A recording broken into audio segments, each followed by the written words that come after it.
After 6 years of apocalypse, Xiao Jun returned to the time before the end of the world began. Hoarding supplies, slaughtering zombies, and now he could even hear other people's inner voices. Even the top-tier fortuitous encounter meant for the campus bell. All of it is mine. He had said that once. I didn't die. Xiao Jun jolted awake from the bed. Everything before his eyes was both familiar and distant scenes he had witnessed countless times in his dreams. He viciously pinched his own thigh. It hurt a lot. Everything was real. Had he truly been reborn? He hurriedly pulled out his phone. November 10th, 2049 a.m. He could not quite recall this specific date, but the next day, Singles Day, was something Xiao Jun would never forget, for on that day, a sudden catastrophe descended. November 11th had originally been an ordinary day, yet at some unknown point under the manipulation of capitalists, it had become a frenzied shopping festival. That night, countless people stayed awake because of it. None of them could have imagined that just over 10 hours later, at 1111 p.m., on November 11th, the world would undergo an earth-shattering change. The apocalypse arrived. It was as though the sky had been torn open by a colossal invisible hand, and an unprecedented deluge poured down. In just 1 hour, Xingqing, this provincial capital, had become a vast expanse of water. Yet the rain did not stop. It continued for 3 days and 3 nights, and only when the entire city was almost completely submerged did the downpour finally cease. By then, only those who had taken refuge above the 20th floor could survive. But this was merely the beginning. After the deluge came a rain of fire. Scarlet raindrops fell from the sky, rapidly evaporating the floodwaters that had accumulated in the city, while bringing with them a searing temperature of 60 degrees Celsius. In such extreme conditions, humans had no way to venture out in search of food. Countless people starved or burned to death. That hellish ordeal also lasted 3 days. After 3 days, the temperature returned to normal. The rainwater within the city had fully evaporated, and the metropolis seemed to have regained its former appearance.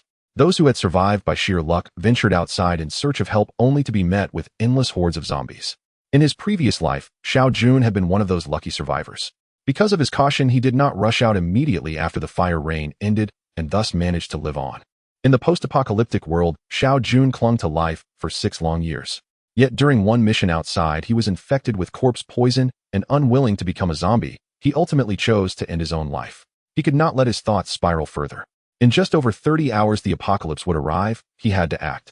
Forcing himself to halt his recollections, Xiao Jun reminded himself that at such a moment time was life. There was no room for pointless nostalgia. He grabbed a few sets of clothes at random, took his phone, and sprinted out of the rented room. As for the keys, those things were already useless. His rental was only on the 3rd floor. In his previous life, if he had not been quick-witted, he would have drowned within the first hour. It was mid-November, already deep into winter, yet today was unusually warm. The sun shone gently, and a mild breeze stirred without a hint of chill. Everything suggested that today was a beautiful day. It truly was, for after tomorrow there would never again be such leisurely moments. Before long, Xiao Jun took a ride to a high-end hotel. After tomorrow, money would be worthless. Since he was choosing a place to stay, he might as well choose the best. I'd like a presidential suite. His words drew the attention of many around him. Hello, the presidential suite is $398 per night, the receptionist replied politely. The receptionist was indeed someone who had seen the world. In an establishment of this level, the staff would not look down on guests because of their age or attire, at least not on the surface. So expensive. This was Xiao Jun's first time asking. He had thought 10 or 20,000 would suffice, never expecting nearly 40,000 for a single night. His hesitation did not escape the receptionist's notice. In his mind, a derisive thought surfaced: another country bumpkin pretending to be rich without even knowing the price, only to be slapped in the face by reality. A voice suddenly echoed in Xiao Jun's mind. Who was that? He glanced around, yet no one seemed to have spoken. The voice sounded again in his mind, complaining about him putting on an act, flinching in shock, and wasting her time if he had no money and would not simply leave. This time he realized that the voice sounded remarkably similar to that of the receptionist before him. He fixed his gaze on her, and an involuntary hint of killing intent seeped out. Sir, what is it? Under his stare, the receptionist's voice even began to stutter. Xiao Jun said nothing, merely continued to stare. Within seconds, that inner voice resurfaced in his mind, complaining about how fierce he looked, reminding him this was a law-governed society, and sneering that if he could not afford the room, he was not about to resort to violence, was he? The corner of Xiao Jun's mouth lifted into a smile. He understood now. He could hear this receptionist's inner thought. With that realization, he turned to look at another receptionist. After about 3 seconds, a different voice appeared in his. This one wondered if he was a weirdo or mentally unstable, and whether she should call the police. Just as he had suspected, by focusing his mind on a person, he could hear that person's inner voice. Then I'll take the presidential suite. In high spirits, Xiao Jun no longer cared about spending tens of thousands on a room. Before the apocalypse, Xiao Jun had been a retired soldier. He had enlisted at 16, served in the army for 6 years, and had only returned home a few months ago. The savings from those 6 years together with his discharge pay left him with over $200,000 in hand. Staying a few days in a presidential suite was within his means. Oh, the receptionist was stunned. He was actually taking it. Book it for 2 days, don't get it wrong. Rooms open today had to be checked out by 1 p.m. tomorrow, and by then the apocalypse would not yet have arrived. Sir Card. Only when the confirmation chime of a successful transaction sounded did the receptionist finally realize this young man was not joking. She processed the formalities for him with utmost speed, and only under his firm refusal refrained from escorting him upstairs. Waiting for the elevator on the first floor, Xiao Jun's mood grew even lighter. Rebirth and a cheat-like ability. This was undoubtedly the treatment of a protagonist. The presidential suite was on the top floor of the building, the 21st floor. His exclusive butler was already waiting at the door. I don't need anything in particular. My only request is that no one disturb me for the next 2 days, understand? Sending the butler away with a few words, Xiao Jun stepped into the place he would be living in for a considerable time to come. The presidential suite was excellent, spacious enough for him to store a massive amount of supplies. As for the decor, Xiao Jun could not care less. Right now his mind was filled only with how to survive the coming apocalypse as comfortably as possible. Pure water, this was the most crucial thing, and salt, the essentials a human body needed most. By now Xiao Jun had already arrived at the largest wholesale market in Xingqing. Although the natural disaster had lasted for only 6 days, most supplies had been utterly destroyed by the torrential rain. By then, even if one could defeat the zombies, finding food would become the greatest problem of all. After subtracting the money spent on the hotel room, Xiao Jun still had a little over 100,000 yuan on him. He planned to spend the entire next day turning all of it into supplies. After prioritizing the purchase of enough water and salt, he gave the merchants an address and had them deliver everything there while he continued his rounds of procurement. Kin meat. This is precious. In the apocalypse, a single kin like this could be traded for a pretty decent-looking girl. Instant noodles? That's good stuff too. Not as valuable as canned meat, but it's enough for a night. In the apocalypse, women were always the disadvantaged side. Damn chili sauce. So much chili sauce. He walked over to another counter where jars of chili sauce of every kind were densely packed on the shelves, and his mouth began to water uncontrollably. One could never truly imagine what a shock it would be in a world where one might not taste even a few grams of salt in an entire month to suddenly see something like this. If not for the sliver of rationality he still clung to, Xiao Jun might already have thrown himself at the shelf and started eating on the spot. Damn, I've struck gold. In the apocalypse, a single jar of this could be traded for a campus bell. Forget it. He would just have them all packed up. After that, Xiao Jun bought a variety of other supplies and had the sellers deliver everything to the hotel where he had already made arrangements. High-power flashlights. This I have to get. I'll take 1,000. After a day of continuous downpour, the entire city's electrical grid had collapsed and flashlights once became hot-selling items. With flashlights, one naturally could not forget candles. On ordinary days, it would be impossible to be extravagant enough to keep a flashlight on all the time. Candles became the substitute. They were cheap, durable, and took up little space. In the wholesale market, candles cost only 1 cent each, so, without a second thought, Xiao Jun bought 10,000. Damn, what a pity there's no spatial equipment, or I'd stuff all of this inside. About a month into the apocalypse, some ultra-advanced technological products had suddenly appeared in the world, among them spatial equipment. In his previous life, Xiao Jun had only heard of such things, but had never owned one. With spatial equipment, one could live in Future City for a lifetime without worrying about food or clothing, and even take 10 or 8 wives. But it was not the time to lament.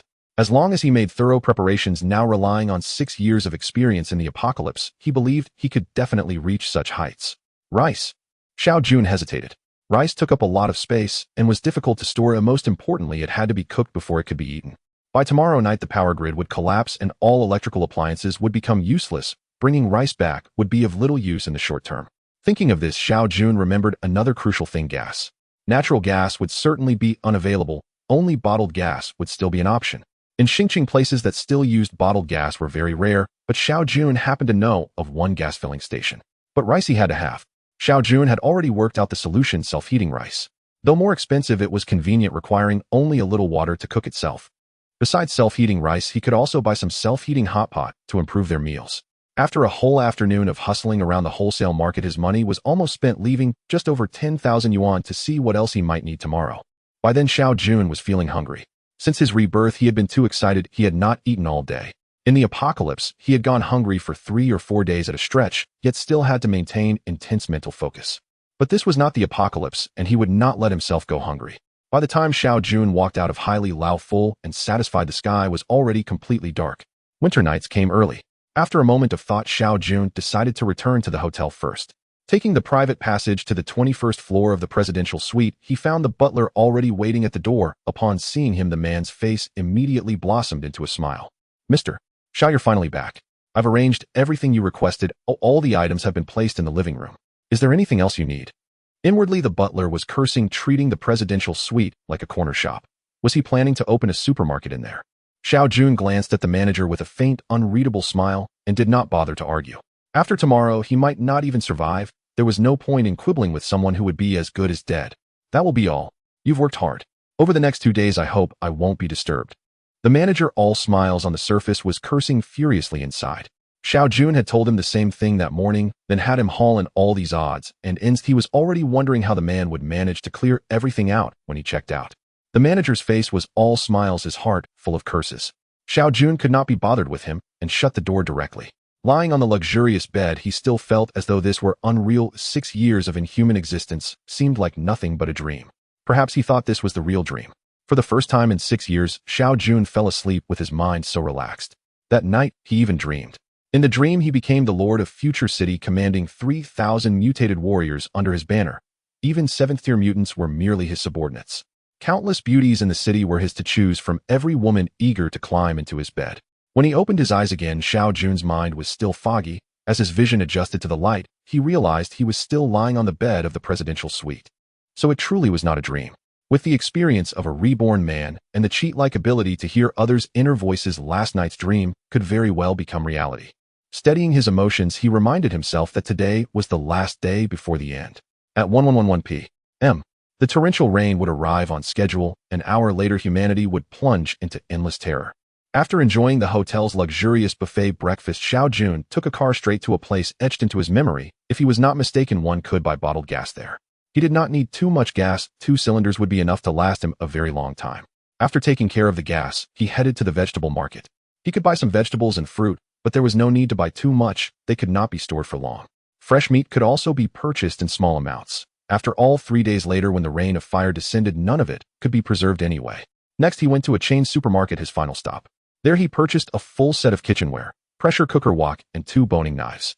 If this were not in China, he would definitely have found a way to get 2 guns. How could he simply let things end so casually? At 11 o'clock at night, Xiao Jun stood in front of the floor-to-ceiling window of his room. At this hour, most people would have already returned home, but today was different. As it was the Double 11 shopping festival, the major malls and squares were still packed with people. Little did he expect that in his past life he had escaped a calamity due to his single status. No wonder people often say that showing affection leads to an early demise. Just wait, retribution is coming soon. Glancing at his newly bought mechanical watch, though it wasn't a brand name, it had still cost Xiao Jun his last 5,000 yuan. As the second hand completed a full circle, the minute hand also ticked to the 11-minute mark. Suddenly, heavy rain began to pour outside. The apocalypse had started. People still didn't sense any problem. It was just rain, perfectly normal. Watching the people downstairs frantically search for malls to shelter from the rain, a hint of mockery appeared on Xiao Jun's face. The mall was no more than 5 to 6 stories tall, and by tomorrow morning it would likely be submerged. The rain continued to fall incessantly and increasingly violently, yet Xiao Jun's face bore no expression, revealing nothing of joy, anger, sorrow, or happiness. An hour passed quickly, and the water level rose at a visible rate. At first, a few cars could still be seen on the road, but now they had completely vanished. After watching for a while, Xiao Jun, knowing the outcome, lost interest and yawned as he returned to his comfortable bed. When he woke up tomorrow, the world would have changed. Uncertain of how long he had slept, Xiao Jun got up to find the sky outside still dark, and the rain showed no sign of abating. Looking down from the window, the city had transformed into a vast ocean. From Xiao Jun's vantage point, he could clearly see the opposite mall, which was bustling with crowds the day before. Today, however, all he could see was a roof. Right here, at least tens of thousands had perished last night. Xiao Jun felt no disturbance within. In the true apocalypse, thousands, even tens of thousands died daily, until humanity rebuilt the future city. Only then did things improve slightly. Suddenly, a loud knocking sounded from outside, accompanied by heart-wrenching cries. The soundproofing of the presidential suite was remarkably good, yet he could still hear the noises, proving just how tragic the situation was outside. Through the peephole, he could see the corridor on the 21st floor already crowded with people, many of whom were even in their pajamas, holding their phones, seemingly the lucky ones who had escaped from lower floors. This was just the beginning. Heading to the top floor was merely their survival instinct. They still did not comprehend the terror of the apocalypse. The presidential suite was equipped with various tools, and Xiao Jun went to the kitchen to start cooking. By evening, the electricity, water, and gas would all cease operation, so he took advantage of the current resources to cook the vegetables and meat. Eating cold food is better than having nothing at all. After a busy morning, Xiao Jun had stir-fried the vegetables and meat he bought yesterday, arranging them on a plate, and opened his self-heating rice. It's time to eat. The aroma was delightful. Oh, it felt so good. The cries outside only lasted for a while before fading away, as shouting requires strength. After filling his stomach, he opened a bottle of soda and took a refreshing sip. To still be living this way as the apocalypse approached was unimaginable. With nothing to do, Xiao Jun opened his phone, which he hadn't used in years, and found many functions to be somewhat The internet was flooded with news about the flood, yet the vast majority still firmly believed that someone would come to. Don't be afraid, the rain will eventually stop. Ooh, just wait for rescue. My whole family is on the rooftop now. Oh, it's too cold outside. I really hope this damned rain stops soon. So buying a house early is crucial. Chunjiang Lijing is your first choice. This person was truly a business genius, still thinking about making deals at a time like this. Those still active online at this time were mostly high-floor residents, so they had the leisure to waste time here. However, in no more than a day, they should come to realize the truth. At 11 o'clock at night, Xiao Jun had just taken a hot shower and changed into a new set of clothes when suddenly all the lights in the room went out. The electrical system had completely collapsed. The sound of crying echoed in the corridor. This time it wasn't just one person. Originally, the corridor lights provided them with some sense of security, but now they had vanished. The darkness always instills more panic in people. Without electricity, there was no internet. Furthermore, those with a bit of battery left on their phones fearfully discovered there was no signal. In the darkness, hunger set in, and the crowd became increasingly frantic, with no one knowing how long this rain would last. Some had begun knocking on doors, hoping to find someone inside who could open up. Staying in a room was far better than sleeping in the corridor. Xiao Jun's door was inevitably knocked upon. Xiao Jun, looking out the window at the rain, didn't even turn his head. After a while, perhaps finding them too noisy, he returned to his room. Closing the door, the barrier of the two doors finally blocked out those sounds. Time to sleep. It's only the first day, still early. The next morning, the rain showed no signs of stopping, and the commotion outside had quieted considerably. Anyone who hadn't eaten for a day and a night would certainly lack the strength to shout anymore. Even if someone had carried some snacks, they would have surely finished them yesterday. Knock, knock, knock. The heavy knocking sound resumed, but Xiao Jun still paid no heed. Mr. Xiao, I know you are inside. I opened your room. It has been 2 days now. We are all compatriots. Can you let us in? The presidential suite is so large, even if we sleep in the living room. Unexpectedly this time, not only was there knocking, but also a woman's voice came through. It was the front desk lady who had checked him in. He didn't expect she had also made it to the top floor to escape. People inside, hurry and open the door. I am the owner of the construction company. If you let me in once the rain stops, I will give you 1 million, no 5 million. A middle-aged man's voice followed. Xiao Jun merely smiled, disdainfully not responding. People inside, if you don't open the door, don't blame us for being rude. The knocking grew louder. It seemed they were using tools. Indeed, when softness doesn't work, they resort to force. This is human nature. Xiao Jun was not afraid at all. After all, this was the presidential suite, and the quality wouldn't be that poor. Moreover, these people hadn't eaten for a day and a night, and had no formidable tools that was impossible for them to break the door forcibly. Sure enough, the banging lasted only 5 to 6 minutes before stopping. Xiao Jun leisurely turned on the gas, preparing to cook himself a bowl of instant noodles. Oh, it smells so good. After 6 years of a famine-like life, anything Xiao Jun ate felt like a treat. He opened another bottle of drink, this time not cola, but Assam milk tea. Drinking too much cola isn't good, it kills the mood. Another day has passed. The door to Xiao Jun's room was knocked on sporadically several times, but Xiao Jun still chose to ignore it. If he had this idle time, he might as well knock on other doors. At least he could postpone starving for another 2 days. At this stage, humanity has not completely perished. Surely, there are some who would be willing to open their doors and let them in. However, in a few days, they might have to pay for such actions. Without electricity, there are hardly any forms of entertainment. Xiao Jun had foresight and prepared 20 fully charged power banks and downloaded several TV dramas on his phone, enough to keep him entertained for a while. A day passed quickly. Whenever he felt hungry, he would turn on the gas and heat up his meals. He had plenty of canned fish and meat, alternating the flavors. Compared to those outside, he was living a life akin to that of an immortal. On the last day of the rain disaster, the water had already reached the 18th floor. Xiao Jun looked down from the window, and the water's surface was alarmingly close. Compared to the past 2 days, the rain had lessened slightly. By around 10 p.m., the water would likely just cover the 20th floor. By that time, the rain would also taper off until it ceased completely. Then came the red rain at 1111 p.m. If there were still living people in the corridor now, by tomorrow those who did not hide in their rooms would surely not survive the day. He had a little something to eat, then took out his phone to continue watching a drama from over a decade ago, The Blade of the Brave. Surprisingly, it was quite interesting. Today was also the last day he could be so leisurely. Once the red rain arrived, even with a house providing insulation, he would have to live submerged in the bathtub. Before the water cut off, he filled the bathtub and all containers that could hold water to the brim, which should last him for. At 9 p.m., Xiao Jun was busy for over an hour preparing a large amount of food at the bathroom door, since he planned to spend the next 3 days inside the bathroom. At 10 p.m., the rain stopped. The entire Star City had turned into a vast ocean, and the corridor outside began to bustle again. Since 5 p.m., new survivors had been arriving on the 21st floor. If this building could go higher, they would surely continue climbing. Fortunately, this was a 5-star hotel with a large enough area on the first floor to accommodate so many people. No one knew who first realized the rain had stopped, but soon everyone began to shout and cheer. Finally, it stopped. "We are saved. Woo, that's great." Most people had already reached the point of exhaustion from hunger, but thankfully, they were still alive. As long as they could hold on a little longer until the rescue team arrived, they would be able to survive. Little did they know this was just the beginning. At 1:11 p.m. it had been over an hour since the rain stopped, and the cheers outside had also faded. After the initial excitement, only hunger remained. Xiao Jun stood by the floor-to-ceiling window. Before entering the bathroom, he needed to confirm whether the house could withstand the ravages of the fire rain. In his previous life, it seemed he had never heard of anyone being burned to death while hiding in a house. Tick-tock sizzle.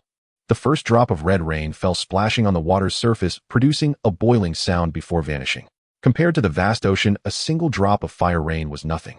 Yet soon after, a torrential downpour of fire rain began to fall, with the surrounding air heating up rapidly. It was clearly a winter night, but in an instant it transformed into summer, and the temperature continued to rise. After watching for over 10 minutes, and confirming that the red rain would not harm the house, he decisively ran into the bathroom. Immersing his entire body in the cold bath felt wonderful. By this time, the temperature outside had already reached 40, which would peak at a terrifying 60 by tomorrow morning. In such a high-temperature environment, the crowded corridor outside likely wouldn't survive for even a day, with more than half of the people perishing. He couldn't fathom how he survived in his previous life. After casually lamenting, Xiao Jun continued his drama-watching endeavor. 2 days passed, spending over 18 hours a day submerged in water. Even so, he still felt unbearably hot. The water in the bathroom had nearly evaporated, and what remained had turned lukewarm. Surviving for 2 days on this water was already satisfactory for Xiao Jun. Outside the corridor, there was complete silence. 5 whole days and nights without food might allow some to endure, but the lack of water posed the greatest problem. However, there would always be some exceptionally adaptable individuals. With so much fresh meat and red drinks outside, if one was ruthless enough, survival was still possible. None of this mattered much to Xiao Jun, who was completely naked, holding a bottle of cola and occasionally taking swigs. Tonight, the red rain would cease. Through the window, he could faintly see the roads that once existed. He had enough supplies to last himself quite a while, but it was still far from sufficient. According to his memories from his previous life, at 9 a.m. the day after the red rain stopped, strange boxes would suddenly fall from the sky, commonly referred to as airdrops, which people later called divine salvation. The boxes contained high-tech items he had never seen before, including the spatial equipment Xiao Jun had long desired. Airdrop boxes were also categorized by levels, but one could not discern any differences from their appearance. Most airdrop boxes contained only 1 or 2 types of items, with weapons and food being the most common. The high-tech battle knives were among the things Xiao Jun needed to acquire. Food was not as urgent. However, the food inside the airdrop boxes was not ordinary. It not only tasted exquisite, but could also sustain a person for several days, gradually becoming the mainstream food for humanity. In addition to these airdrop boxes, there were more advanced ones that contained 3 to 5 different items, and spatial equipment could also appear among them. The top-tier airdrop boxes contained 10 items and guaranteed to include spatial equipment. Beyond that, Xiao Jun did not know much. In his previous life, during 6 years, he had only lived at the bottom tier and had seen only one of the lowest-level airdrop boxes. However, he knew that not far from here at the Financial University, a top-tier airdrop box would appear. In his previous life, one of the top 10 experts of Future City, the Demoness, was said to have been a student at the Financial University when the apocalypse struck. She accidentally opened this top-tier airdrop box, ultimately becoming one of the 10 experts. This event once became the biggest news in Future City. During that time, countless people ventured out to search for top-tier airdrop boxes until they were defeated by the harsh reality, and the fervor eventually subsided. In this life, Xiao Jun had a unique experience. He could arrive there ahead of everyone else and wait for the top-tier airdrop box. He truly looked forward to it. The journey from the hotel to the Finance Academy is still quite a distance, and it won't be too calm along the way. First, there are the zombies. In the previous life, zombies appeared suddenly after midnight, which means he has a 50-minute window to act. At this time, reaching the approximate location of the airdrop box is certainly feasible, but dealing with the zombies throughout the night is a major headache. Fortunately, the zombies at this stage are still quite weak. A normal human with a weapon, if devoid of fear, can easily take down a zombie. Unlike the last life, where after 6 years the zombies had become unbelievably powerful and even more terrifying monsters had emerged. However, the danger remains significant, and Xiao Jun is not very familiar with the situation at the Finance Academy. He only knows that the airdrop box will appear near the university gym. Fortune favors the bold. If he cannot seize this opportunity, relying solely on the food he has collected will only allow him a more comfortable start. Xiao Jun thought it through. Since he had lived one life already, he might as well take a chance. He grabbed 2 flashlights, a kitchen knife, a bone knife, 2 large bottles of water, a box of chocolate, and 2 self-heating rice meals. He packed all these items into a small bag for convenience. With everything ready, he just needed to wait for the rain. At 1:11 p.m. the red rain abruptly ceased, as if everything had returned to its original state, and Xiao Jun opened the door for the first time in 6 days. There weren't many corpses in the corridor. It wasn't as chaotic as imagined, with many areas showing clear signs of dragging, indicating that many people were still not accustomed to coexisting with the dead. Xiao Jun had no time to deal with these corpses. He needed to hurry to the Finance Academy. Just a few steps and a naked woman suddenly opened her eyes. "Water, I need water." This woman seemed to see a lifeline, and despite her weakness lunged beside Xiao Jun's legs. "Help me, you'll do anything you want." Although she had been starving for several days and was dehydrated, it was still evident that this woman was undoubtedly beautiful. After all, it was normal for someone staying in such a high-end hotel to be attractive. Xiao Jun frowned and stepped over her. "Please help me." As she saw Xiao Jun about to leave, she desperately grabbed his pant leg. Bang! Without mercy, his kick sent the already extremely weakened woman into the corner, and Xiao Jun didn't look back as he swiftly headed downstairs. The descent went smoothly. Although there were many corpses on each floor, it did not affect Xiao Jun. He had seen far. Since it was still early, even if there were survivors, they wouldn't have realized the red rain had stopped. The empty streets were devoid of people, only littered with corpses. Perhaps due to being soaked for too long, the bodies showed some bloating. Xiao Jun skillfully navigated through the familiar streets, quickly making his way toward the Finance Academy. Although it was said to be not far, it would still take at least half an hour to walk. As time passed, more survivors began to notice the situation outside, and many had already rushed out from their safe spots. The first thing everyone did upon emerging was to rush to nearby supermarkets and stores. 6 days is neither long nor short. It is enough for someone to starve to the point of losing their will. Occasionally people would fight fiercely over food, but none of this concerned Xiao Jun. He only wanted to reach the Finance Academy quickly and find a suitable hiding spot. However, while he did not provoke others did not spare him. 2 tattooed men blocked Xiao Jun's escape route. "Hey there, brother, you look like you've got quite a bit of food on you." The man with the tattoo on his left arm spoke. Most of the people who appeared were thin and gaunt, clearly having gone many days without food. Some had more supplies at home, but even they were hurriedly searching for food. Only Xiao Jun seemed disinterested in food. Moreover, he had a bag on his back. The stores had already been flooded and much of the food was inedible. Only some sealed snacks were still viable. However, with so few supplies and so many people, rather than fighting a chaotic battle, they preferred to rob Xiao Jun. Get lost. Xiao Jun certainly had no pleasant expression for those trying to snatch his belongings. Damn, this kid doesn't know what's good for him. I have 2 men and he is alone, but he has a knife. They'll pretend to let him pass, then ambush him. This kid must have a lot of food in that backpack. The man who spoke thought quickly and devised a plan. Don't be so impulsive, brother. The disaster has passed, the government will soon come to help us, and then food will be plentiful. Xiao Jun merely sneered and remained silent. Forget it, since the brother is unwilling, my buddy and I will find our own way. We won't disturb you anymore. As he spoke, he exchanged a glance with the person beside him, and the two of them split apart, seemingly making way. Step by step, as Xiao Jun approached, the 2 men grew increasingly tense. Typically, they were the kind of small-time thugs who did not shy away from robbery, but this time was different. Their opponent had a knife, and they were on the verge of starvation. Luckily, this kid is just a reckless fool. Just a few more steps, come on. Xiao Jun had already reached in front of them. The 2 men had clenched their fists, ready to strike as soon as he passed. However, unexpectedly, it was not Xiao Jun who came forward, but his knife. It was indeed a knife meant for chopping bones, very sharp. Caught off guard, the man on the left had half his head sliced off. The thug on the right was still in shock. Xiao Jun swung his right hand again, striking heavily at his chest. The 2 men fell straight down, not even having the chance to groan. Those who had not managed to secure food and were watching the commotion screamed, "There's been a murder," as they scattered in all directions. Wiping the blood splattered on his face, Xiao Jun continued on his way. Now no one dared to block him anymore. Being delayed by these 2 meant that what should have taken half an hour to reach the destination now only revealed the doors of the Finance Academy. It had been quite a while since the red rain had stopped, and most survivors had already emerged, beginning to forage for food. In the university, there were plenty of convenience stores, various restaurants, and the cafeteria was also their top choice. Xiao Jun casually stopped a fellow student, raised his bloodstained knife, and the other person cooperatively pointed him toward the gym's location. In comparison, the area around the gym was eerily quiet with no students coming this way. He had no idea how the airdrop box had been discovered in his previous life. At 1151 p.m. Xiao Jun arrived at his destination, the entrance of the gym. Zombies would reach the battlefield in 9 minutes. After surveying the terrain around him, there were no good hiding spots, so he had no choice but to enter the gymnasium. The gymnasium was quite large and empty, not a single shadow could be seen, not even a corpse, which was quite good. Xiao Jun had not experienced the emergence of zombies in his past life, so he was unsure of how they appeared, but he knew one thing: these zombies would not suddenly materialize inside a building.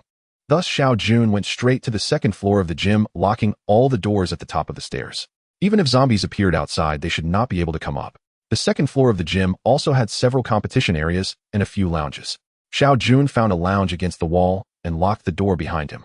From here, he could see the situation in front of the gym through the window, which was very convenient. It was exactly suddenly strange white lights appeared in the previously pitch-black sky, as if fissures had opened up, and shortly after some humanoid objects came crashing down. Were those zombies?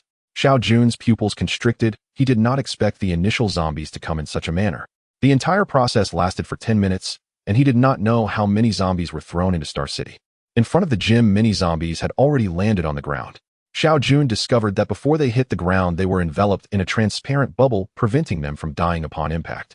Moreover, these bubbles had a navigation function, perfectly avoiding buildings and trees, landing only in open areas. Once he had enough strength, he would definitely investigate how this apocalypse came to be. Xiao Jun thought to himself. For now, surviving was the most important thing. The zombies that had landed appeared somewhat dazed. Perhaps they were not quite adapted to the sudden change in environment, and it took them several minutes before they slowly began to rise. Zombies are creatures that act purely on instinct, lacking intelligence, and after adapting they began to want. Zombies have extremely poor eyesight, one could even say they are blind. They generally rely on hearing and smell to find food and distinguish between their kind. After the zombies appeared, Xiao Jun minimized his breathing, lying sideways on the sofa in the lounge, not daring to move, while observing the situation outside through the windowsill. Now around 30 to 40 zombies had gathered at the entrance of the gym, and scattered zombies could also be seen on the further roads. In such a situation, Xiao Jun could not rush out alone and could only wait and observe. Suddenly, piercing screams erupted from the quiet campus, growing louder, particularly jarring in the still. From the sound, the source should not be close, but the zombies at the gym entrance, as if injected with adrenaline, all rushed towards the direction of the noise. At night, zombies move at least twice as fast as during the day. Watching all the zombies below being drawn away, Xiao Jun breathed a sigh of relief. No wonder someone discovered this prime airdrop early in the previous life. It turned out that all the zombies here had been drawn away. The campus continued to echo with screams, but after a while it fell silent once more. Even the survivors at this moment surely understood the necessity of remaining silent. Even if they had never seen a zombie, had they not watched zombie dramas. As time passed, more aimless wandering zombies approached, but their numbers were not many, only 5 or 6. If it were only this number, Xiao Jun could still handle it. He was just afraid that more zombies would come. Xiao Jun did not sleep throughout the night. He needed to stay informed about the situation below, ready to devise the perfect plan to rush out the moment the airdrop boxes fell. As the sunlight shone down on the earth again, unlike yesterday, today Star City had sunk into a state of lifelessness. On the streets, various zombies wandered about, some from the airdrop, and others newly turned from last night. The remaining survivors tightly closed their doors, hiding inside their homes, trembling with fear. At 9 in the morning, another anomaly occurred in the sky. The fissure opened for the second time, but this time it was not zombies that descended, but humanity's hope, the airdrop boxes. This airdrop lasted only 5 minutes, taking half the time compared to the zombies, and the frequency was significantly lower. Under the guidance of a mysterious force, these airdrop boxes scattered throughout every corner of Star City. After experiencing the chaos of zombies last night, only a few people noticed this scene. In the female dormitory of the Finance University, Wan Qinya sat alone in the empty dorm. Originally, there were 4 people in the dormitory, but after enduring 2 disasters, only she and another girl remained. When the calamity struck, they had just been at the school gate enjoying a late-night snack, and then took refuge in a nearby hotel from the rain. Since the rain had not stopped, the 2 shared a room on the 19th floor. Initially, they were merely having a late-night snack, and they had ordered a large amount of food which they packed up to survive. Last night, the 2 of them, dragging their weak bodies, went out to search for food, but 2 girls could not compete with others. Wan Qinya suddenly remembered that there were many supplies in the dorm. In their usual dorm, the 4 foodies never lacked various food and drinks. Rather than fighting for scraps outside, it was better to return to the dorm. On the way, their journey was not peaceful. Both being from the dance department, they had good figures, especially Wan Qinya, who was one of the beauties of the finance academy, attracting countless gazes. During the second disaster, they were not dressed in much. Perhaps due to extreme hunger, or because the disaster had passed, and they were returning to a lawful world, no one did anything to them, though the gazes were increasingly heated. Faced with such a pack of hungry wolves, the two girls could only lower their heads and hurry towards the dorm. Just as they were about to see the dormitory door, suddenly a rain of zombies fell from the sky, and a zombie landed squarely between them and the dormitory door. In a moment of crisis, the zombie pounced on her roommate. Wan Qinya instinctively loosened her grip, and her roommate let out a scream. Wan Qinya hesitated for a moment before quickly running back to the dorm. Now, after a night had passed, Wan Qinya sat trembling in front of the window, watching as her roommate was devoured by zombies while she ran away. Throughout the later part of the night, screams echoed continuously, indicating that many others were also harmed by zombies, which somewhat calmed Wan Qinya's heart. As the first rays of sunlight broke the horizon, the zombie horde seemed to change. Their movements appeared to have become more. Wan Qinya completely calmed her emotions. As the airdrop box randomly descended, a box that looked no different from the others landed at the entrance of the gymnasium. Finally, it has arrived. Xiao Jun suppressed his inner excitement and began to carefully plan his route. The airdrop box landed about 150 meters in front of the gymnasium, and along the way there were a total of 8 zombies, with a few more wandering farther away. Daytime zombies not only move more sluggishly, but their hearing also diminishes significantly, something Xiao Jun had long been aware of. If he was careful and moved quickly, he would only have to face at most 2 zombies at a time. With 6 years of battle experience, although his physical strength wasn't high at the moment, it was still sufficient to handle them. In fact, zombies of this strength could be dealt with by an average man during the daytime, provided he could overcome it. Time waits for no one, and Xiao Jun feared that others might find their way here, so he had to act quickly. With his backpack secured, the weight would not significantly affect his movements, and it could also provide some defense against zombies approaching from behind. A crack opened in the gymnasium's large door, and Xiao Jun stepped out, a kitchen knife in one hand and a bone-cutting knife in the other. If it were nighttime, the sound of the door opening would likely attract all the zombies on this path, but now it only drew in the 2 closest ones. Perfect timing.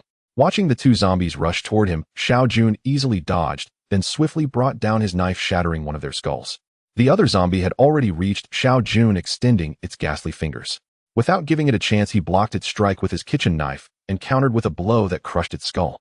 When killing zombies, it is crucial to strike the head, otherwise, even if you cut them in half, they can still bite you. After successfully killing the 2 zombies, Xiao Jun didn't rush to leave. Instead, he fumbled around the heads of the zombies and retrieved a white crystal.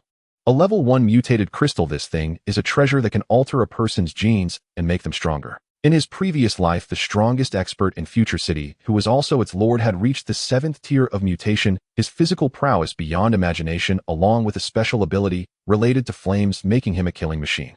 Only one of the 2 zombies had a mutated crystal, which Xiao Jun found unremarkable. The production rate of mutated crystals is not high. Some have calculated that the rate for level 1 mutated crystals is about 10%. What he didn't know was whether this 10% was the one Xiao Jun believed in, or the version from the penguin. If it was the latter, then that probability would indeed be absurd. After killing these 2 zombies, Xiao Jun continued forward, carefully using sound to attract zombies 1 or 2 at a time and easily dispatching them. Using this method, Xiao Jun quickly approached the airdrop box, and at that moment, he unexpectedly saw another person, a very beautiful woman. Wan Qinya found some food in the dormitory to restore her strength. Although she hadn't slept all night, she was still in relatively good spirits. At 9 in the morning, Wan Qinya continued to sit on the windowsill in a daze, but her body was no longer trembling. At this moment, she also noticed the strange phenomenon in the sky. What is that? It looks just like an airdrop in a game. Wan Qinya blankly stared at the scene, and then she saw one of the airdrop boxes descending toward the school, likely landing near the gymnasium. After hesitating for a few minutes, Wan Qinya felt she had to give it a try. Waiting for rescue was merely a psychological comfort, and the remaining edible items in the dormitory were few. Even if she rationed them, she could only last 2 or 3 days before she would ultimately face death. Since such boxes appeared in the sky, they must be useful. Perhaps they contained weapons or food. The zombies downstairs seemed to be under some spell, with all attributes significantly reduced, which might be an opportunity. It was clear that this young girl was not only bold, but also somewhat ruthless. As a dance major, she had excellent flexibility, and she moved without making a sound, managing to sneak her way over without alarming any zombies. When she arrived near the box, she witnessed a young man carrying a backpack, wielding a kitchen knife, easily dispatching 2 zombies. Moreover, after killing the zombies, the man seemed unsatisfied as he continued to stab his knife into the zombie's brain and twist it. Wan Qinya felt a wave of nausea, as if she was about to vomit the food she had just eaten. At that moment, the young man raised his head and saw her. Their eyes met and Xiao Jun was also somewhat surprised. In his previous life, Xiao Jun had been among the lowest tier of humanity with no time to concern himself with who the top 10 experts were, so he had no idea that the student who picked up this airdrop box and became one of the top 10 experts in Future City was actually a beautiful woman. But none of that mattered as Xiao Jun was now just a step away from the airdrop box. If the girl didn't come to snatch it, that was fine. If she dared to come over and try to take it, Xiao Jun wouldn't mind eliminating her before she could even begin. Redirecting his gaze, Xiao Jun focused on the airdrop box before him, a premium airdrop box, something he had only heard of once in his past life, now standing so vividly in front of him. Despite having lived through 6 years of apocalyptic life, Xiao Jun still felt a surge of excitement. He glanced back at the girl. She was just watching him from a distance, and he chose to ignore her. The airdrop box was not large, about half a person's height, and each box had a small lock that could be easily pried open. Upon opening the box, a white light surged forth, obscuring the contents within, requiring him to feel around. At this moment, Xiao Jun felt a bit anxious. So far, everything had gone according to his expectations. If this was not the premium airdrop box, that would truly be disappointing.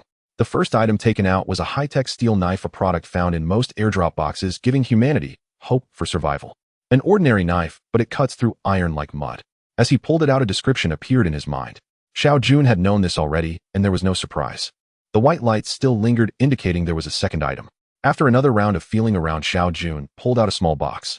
A jewelry box for holding rings, which may contain a high-tech space ring. He had found a treasure. There was no doubt about it being the premium airdrop box. Premium airdrop boxes guaranteed the presence of space equipment. Although other airdrop boxes also had a chance, Xiao Jun didn't believe he had such good luck. Without hesitation, he opened the box, and inside lay a simple, yet exquisite ring. This high-tech ring did not need to be worn. Pressing his middle finger against it made the ring instantly disappear, leaving a pattern on his middle finger that was identical to the ring. Space equipment crafted in the form of a ring with a capacity of 500 kilograms. Note that space equipment cannot hold living objects. Note that the owner of the space equipment will return it to its original form upon death. Xiao Jun slapped himself hard twice, forcing himself to calm down. The premium airdrop box contained spatial equipment as a guaranteed item, but there must be even better items hidden within. He needed to remain composed. The third item, a high-tech combat suit. Only generals are allowed to possess such combat suits, which can withstand a significant amount of damage. This item was far rarer than weapons. In his previous life, such a combat suit could fetch an exorbitant price, enough for the future city lord to offer 2 wives in exchange. Damn, is this the feeling of a dreamlike start? Xiao Jun couldn't help but glance at the girl not far away. If it weren't for him, everything would have originally belonged to her. The fourth item, a small lunchbox. A portable lunchbox commonly used by soldiers, filled with rice balls of various. Don't underestimate this lunchbox. It contains a total of 20 rice balls. Just one rice ball can keep one energized all day long. Moreover, these rice balls are exceptionally delicious, with various flavors that rival a 5-star restaurant's feast. They would become a staple food in the future. The fifth item, a military water bottle. A portable water bottle commonly used by soldiers, capable of storing 50 liters of drinking water. With food and water for the next month easily resolved, he was sure he could find more resources after a month. The sixth item, an antidote. It can neutralize poison from corpses below the 3rd level. At this stage, zombies are only of the 1st level. 2nd level zombies are not expected to appear for another month. This antidote can be considered a miraculous medicine at this stage, allowing him to remain unafraid even if he were to be scratched by a zombie. The 7th item, yet another high-tech steel knife. When the 8th item, a small blue pill, was taken out, Xiao Jun felt a bit dazed. He seemed to have never seen such a thing in the apocalypse. However, he had heard his lecherous roommate describe it during his school days, and the subsequent introduction almost made him jump. High-level mutant potion. Consuming it can alter genes and significantly enhance basic physical quality. While a mutant potion, Xiao Jun had never heard of this. It meant that this item would be extremely rare 6 years later, and ordinary people would have no chance of knowing about it. A significant enhancement of basic physical qualities alone was enough to illustrate its extraordinary nature, but he wondered what the specific effects would be. While pondering, Xiao Jun casually popped the blue pill into his mouth. If it works well, wouldn't he know after taking it? The pill melted instantly in his mouth, eliminating the need to swallow it with water. Within seconds, a warm sensation spread through his body, making him feel invigorated and hard to contain. The entire process didn't last long. After 2 minutes, Xiao Jun returned to normal. He picked up the high-tech steel knife he had just obtained, feeling delighted. Although this steel knife was useful, it felt a bit heavy for an ordinary person, making it hard to wield. However, now he could lift it with one hand without feeling any gravity. At least a 3-fold increase, that was Xiao Jun's conclusion. If strength increased 3-fold, does that mean speed, explosive power, and so on would also triple? After all, the description stated a significant enhancement of basic physical qualities, indicating a comprehensive improvement. Other aspects could not be tested for now. There would be plenty of opportunities later. For now, he needed to unpack the remaining items. Continuing to open boxes, perhaps his luck had run out. The 9th and 10th items were merely ordinary food, a portion of rice balls, and a water bottle. When all 10 items were retrieved, the light from the box gradually faded, becoming an utterly ordinary box. Watching the light from the box disappear, Xiao Jun reluctantly examined it again, confirming that it was indeed empty, before he stopped, still feeling somewhat unsatisfied. Since he had cleared out the nearby zombies, no new ones would appear for a while.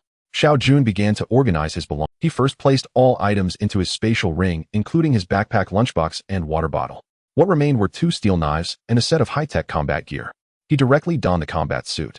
With this on, he need not fear a sneak attack from behind unless it was a headshot. As for the 2 steel knives, he could only carry one back. Not far away, Wan Qianya watched in astonishment as Xiao Jun opened the box and magically produced many items, which then all vanished. At that moment, Wan Qianya had only one thought: as long as she followed him, she could definitely survive. Once this idea emerged, it was impossible to stop. When the zombie horde appeared, Wan Qianya already anticipated that rescue teams might never come. To survive, she could only rely on herself. That's why she had the courage to venture out alone to seek the airdrop box.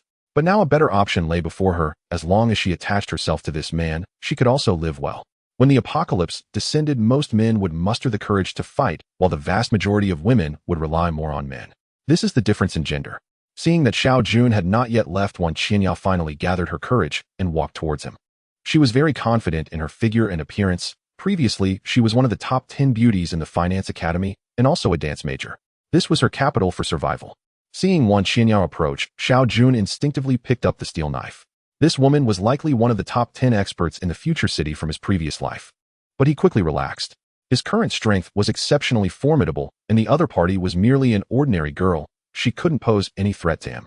As Wan Qianya drew closer, Xiao Jun could more vividly perceive her beauty. Standing around 165 centimeters tall with delicate features and a hint of vulnerability, she could evoke a protective instinct in any man. The already minimal and form-fitting clothing further accentuated her perfect figure. With a devilish body and an angelic face, who could resist such temptation? I want to follow you. Before Xiao Jun could speak, Wan Qianya immediately launched her bold proposition. As long as I can be with him, I will agree to anything he wants as long as I can survive. Xiao Jun squinted his eyes. Wan Qianya's heart was filled with a strong desire to survive. No wonder this woman could become one of the top 10 experts. This determination was not something an ordinary person could match. Please, I promise I won't hold you back. Seeing Xiao Jun remain silent, Wan Qianya panicked. This was her only chance. If Xiao Jun rejected her, she truly didn't know what to do. She had seen several airdrop boxes, but this was the closest one, and now it had been completely emptied by Xiao Jun. Finding another airdrop box would be no easy feat. With her strong desire to survive combined with the courage to walk alone in a campus infested with zombies, Xiao Jun felt somewhat swayed. Adding on her identity as one of the future top 10 experts, this investment should be worthwhile. Then let's take her along. If she doesn't perform, well, he can simply abandon her. After all, he could hear her thoughts and had no fear of sudden betrayal. Then keep close to me. I won't take responsibility if you get lost. With a qualitative breakthrough, Xiao Jun was filled with confidence. Facing such a first-tier zombie, his current strength and equipment allowed him to easily take on multiple foes. Thus, he didn't seek other paths and boldly retraced his steps. With such a significant advantage, he had to make good. Although Xiao Jun's physical strength had greatly improved, he was still essentially an ordinary person. To become an altered being, he needed to absorb 10 first-tier mutated crystals. Currently, he only had 2, which was due to his good fortune. To gather the remaining 8, he would conservatively need to slay 60 to 70 zombies, and if luck was not on his side, he might have to kill over 100. However, this was not a problem. It was just an opportunity to adapt to his new body. As Xiao Jun confidently walked down the main road ready to charge into a horde of zombies, Wan Qianya hesitated. But soon she firmed her resolve. This was her only chance, and if she didn't follow, she wouldn't survive for long. Moreover, seeing his decisive method of killing zombies, it was clear he was not someone seeking death. Gritting her teeth, Wan Qianya followed closely behind. During the day, first-tier zombies' combat abilities were significantly reduced, which was a glimmer of hope for humanity. In a month, when second-tier zombies appeared, those would not fear sunlight. They would be fierce regardless of day. Wearing combat gear and wielding a steel knife, Xiao Jun looked valiant like a war god, while the zombies in his hands were as helpless as chickens ready for slaughter. Wan Qianya followed him, her eyes sparkling. This time she truly felt she had struck gold. As long as she followed him, she would definitely survive. If this really was the apocalypse, perhaps she could live a life unimaginable to ordinary people. Moreover, this man was so young and somewhat handsome, following him wouldn't be a loss. Hearing Wan Qianya's inner thoughts, Xiao Jun couldn't help but smile slightly, which made him even more vigorous in dispatching the zombies. They fought their way from the gym to the girls' dormitory, and Xiao Jun roughly estimated that he had killed at least 40 to 50 zombies, accumulating 6 first-tier mutated crystals. With just 4 more, he could become a first-tier altered being, leading to a significant leap in strength. In front of the girls' dormitory, after finishing off the last zombie in the area, he prepared to rest for a moment. At this moment, the nearest zombie was over 20 meters away, making it quite safe. Seeing Xiao Jun stop, Wan Qianya felt she should do something. So she mustered her courage and stepped forward, standing beside Xiao Jun to massage his arm. After swinging so many times, he must be tired. Xiao Jun simply watched silently, his expression unchanged. At such close proximity, Wan Qianya, who was hardly dressed, was clearly visible to him. Quite comfortable. Moreover, this woman had no ulterior motives. She was simply focused on helping Xiao Jun, which was just fine. In the apocalypse, humans inevitably seek warmth in each other, even in Future City, where various military factions thrived alongside the city lord's mansion. 3 top military factions and 4 major powers maintained the city's development. As the potential lord of Future City, Xiao Jun did not wish to take on that role, but it was indeed necessary to build his own faction. Since Wan Qianya was capable of being one of the top 10 masters in her previous life, it clearly demonstrated her talent and ability. Even if he had taken away her greatest opportunity, she was still worth cultivating, provided she did not betray him. Put in some effort, haven't you eaten? Wan Qianya was startled. She indeed hadn't eaten, having only snacked and sipped water in the past few days. She still felt quite weak. But she dared not voice any objections and quickly increased her strength, trying her best to wear a beautiful smile. At that moment, an unexpected mutation occurred. A zombie that was clearly at a distance suddenly lunged in their direction. Xiao Jun frowned. At such a distance, it shouldn't be possible unless it was a mutated zombie. However, observing its gait, it was no different from any other zombie, appearing somewhat stiff under the sunlight. Yet this zombie had a clear target, evidently charging towards Xiao Jun and Wan Qianya. How is it her, Xiaoyu? This has nothing to do with me. I didn't mean to abandon you. Oh, I just can't help you. Interesting. Xiao Jun realized that this zombie was actually Wan Qianya's roommate. From the looks of it, she had originally been with Wan Qianya, but had been entangled by the zombies, and Wan Qianya had taken the opportunity to escape, leaving her with deep-seated resentment. What Xiao Jun didn't know was that in her previous life, Wan Qianya had witnessed Xiaoyu being killed right before her eyes, which became a shadow for her. Later, after finishing off the airdropped supplies, she was once again entangled by Xiaoyu. After several chases with no other options, Wan Qianya ultimately turned dark and killed the zombie that was once Xiaoyu. Thus, she became one of the top 10 masters of Future City. Xiao Jun was unaware of all this, but he understood that this female zombie seemed to have become a knot in Wan Qianya's heart. If this issue wasn't resolved, she could never become a true master. In the apocalypse, if one is merely attractive, they may at most be a valuable commodity. Xiao Jun did not want to take in such a vase, especially in the early stages of development.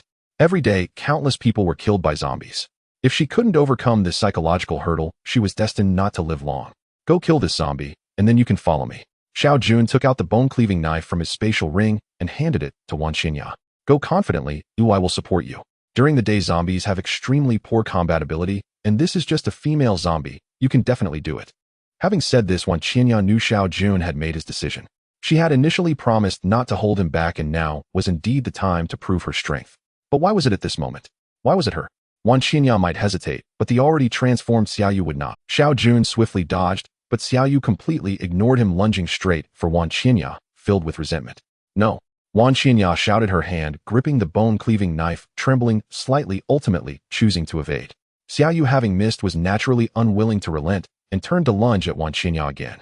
After several attempts, Xiao Jun grew somewhat impatient and prepared to leave. The bone-cleaving knife would be a gift for her, also considered as taking away her opportunity. Whether she could survive depended on herself. Wan Qianya saw Xiao Jun turn away, and despair instantaneously filled her heart. Xiaoyu.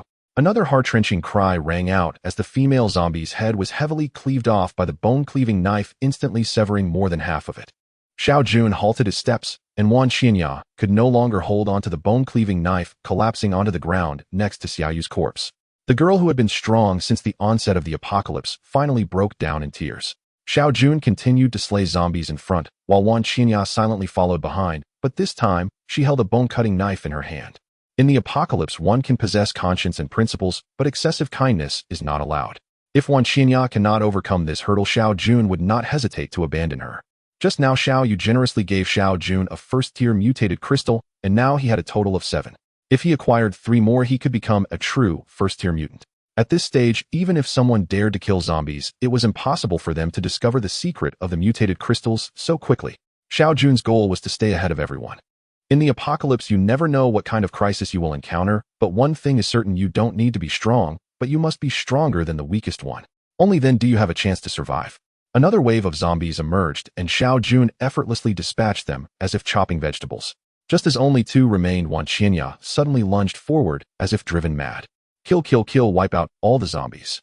Xiao Jun looked at Wan Qianya, who seemed to have lost her sanity, but he swiftly moved aside, allowing her to take the battlefield. Facing 2 zombies at once was easy for Xiao Jun, but it was somewhat strenuous for Wan Qianya. The most troublesome aspect of zombies is their corpse poison. You cannot afford to get hurt in battle, not even. After rushing in, Wan Qianya did not attack Hedon as Xiao Jun expected. Even though she had lost some rationality, she still tried to evade the zombies' attacks and look for opportunities to counterattack. The head is their only fatal point. Hitting other areas is useless. Wan Qianya swung the bone-cutting knife frantically, but her strikes only hit the zombies' arms. She landed a couple of blows to their chests, but it had no effect. Hearing Xiao Jun's words, Wan Qianya's eyes flickered, as if regaining her senses. She launched another attack, twisting her body in a strange posture to evade a zombie's deadly strike, then countered with a fierce slash to its head. That strike seemed to exhaust her last ounce of strength. After delivering it, she collapsed directly onto the ground. As long as he saves me, I will be devoted to him from now on. I can forget about him forcing me to kill Xiao Yu. This girl's still concerned about that incident. I was helping her, yet she doesn't appreciate it. Meanwhile, Xiao Jun, with no idle hand, swung his steel knife and accurately struck another zombie's head. Inside the zombies' heads, there is a chance of producing a type of crystal just like this one. As he spoke, a mutated crystal appeared in Xiao Jun's hand. This thing is very useful. You should look for it. Wan Qianya had seen Xiao Jun's actions before and roughly knew that there was something she needed inside the zombies' heads, but always following behind him, she could not see clearly. Now she realized it was this small transparent crystal, and it looked quite beautiful. Taking a breath, Wan Qianya got up from the ground, suppressing the churn in her stomach, and stirred the bone-cutting knife in the zombie's head, having seen Xiao Jun do it before. The head was already crushed, but this one was not. After heaving a few dry heaves, Wan Qianya remained expressionless and approached another zombie. As soon as the bone-cutting knife was inserted, it hit something. With a flick of the tip, a white transparent crystal was pulled out, identical to the one in Xiao Jun's hand. A hint of joy appeared on Xiao Jun's face. That made it 8. Although Xiao Jun said nothing, Wan Qianya honestly handed the mutated crystal to him without any other thoughts. The commotion caused by the 2 in the campus had caught the attention of other survivors, and who knows how many were watching from the surrounding dormitories. Is that person Wan Qianya? Really? It seems to be her. How is she so powerful, able to kill zombies? The man with her is even more impressive. He can fight several zombies effortlessly. That guy is so handsome. Where did he get that weapon? With Xiao Jun's slaughter, the zombies in the vicinity of the Finance Academy had basically been wiped out, and the survivors hiding in the dormitories gradually began to discuss. Why don't we follow that man? It's better than waiting here to die. As soon as someone suggested this, many nearby echoed in agreement. With so many of us, he surely won't just watch us die, right? It was evident that Wan Qianya's body could hardly hold up any longer, so Xiao Jun took out a rice ball and handed it to her. Eat this. Wan Qianya did not ask what it was, she simply followed Xiao Jun's instructions. As soon as the rice ball entered her mouth, a wave of fresh seafood flavor invigorated her senses. It was so delightful. How long had it been since she had eaten something so delicious? After downing a rice ball, Xiao Jun handed her another bottle of mineral water. He had only brought 2 bottles with him this time, and now both were given to Wan Qianya. Not questioning how Xiao Jun could conjure up items out of thin air, she thought with zombies already appearing, what else could not be explained? After drinking half a bottle of water, Wan Qianya felt her body regain strength and her spirit improved significantly. Qianya, it really is you. Just as she was about to continue on her way, a large group of female students suddenly burst out from the nearby dormitory. Wow, are there really so many survivors? Qianya, you are so amazing, you can even kill zombies. Sister Qianya, take me with you. Ew, I want to go with you. Wan Qianya's brows slightly furrowed, and she stole a glance at Xiao Jun, finding he had not left her behind, which reassured her. I can barely protect myself, I can't take you with me. Wan Qianya spoke coldly. Although this group of people was from the same school and lived in the same dormitory, she truly did not recognize many of them. Taking on this group of burdens, let alone Xiao Jun, she wouldn't agree herself. You are indeed struggling to survive, but you have a good appearance. Isn't there someone to protect you? Once those words were spoken, everyone else fell silent. Even Xiao Jun looked over. Noticing that all attention was focused on her, the girl felt somewhat pleased, especially when she saw Xiao Jun looking her way. She consciously raised her pride. In response to this, Xiao Jun's assessment was that she was not as good as Wan Qinya. However, having so many scantily dressed girls in front of him was indeed quite a feast for the eyes. Handsome guy, let me go with you. I can do everything Wan Qinya can, and even better. As she spoke, the girl subtly adjusted her already short nightgown, revealing that she was wearing nothing underneath.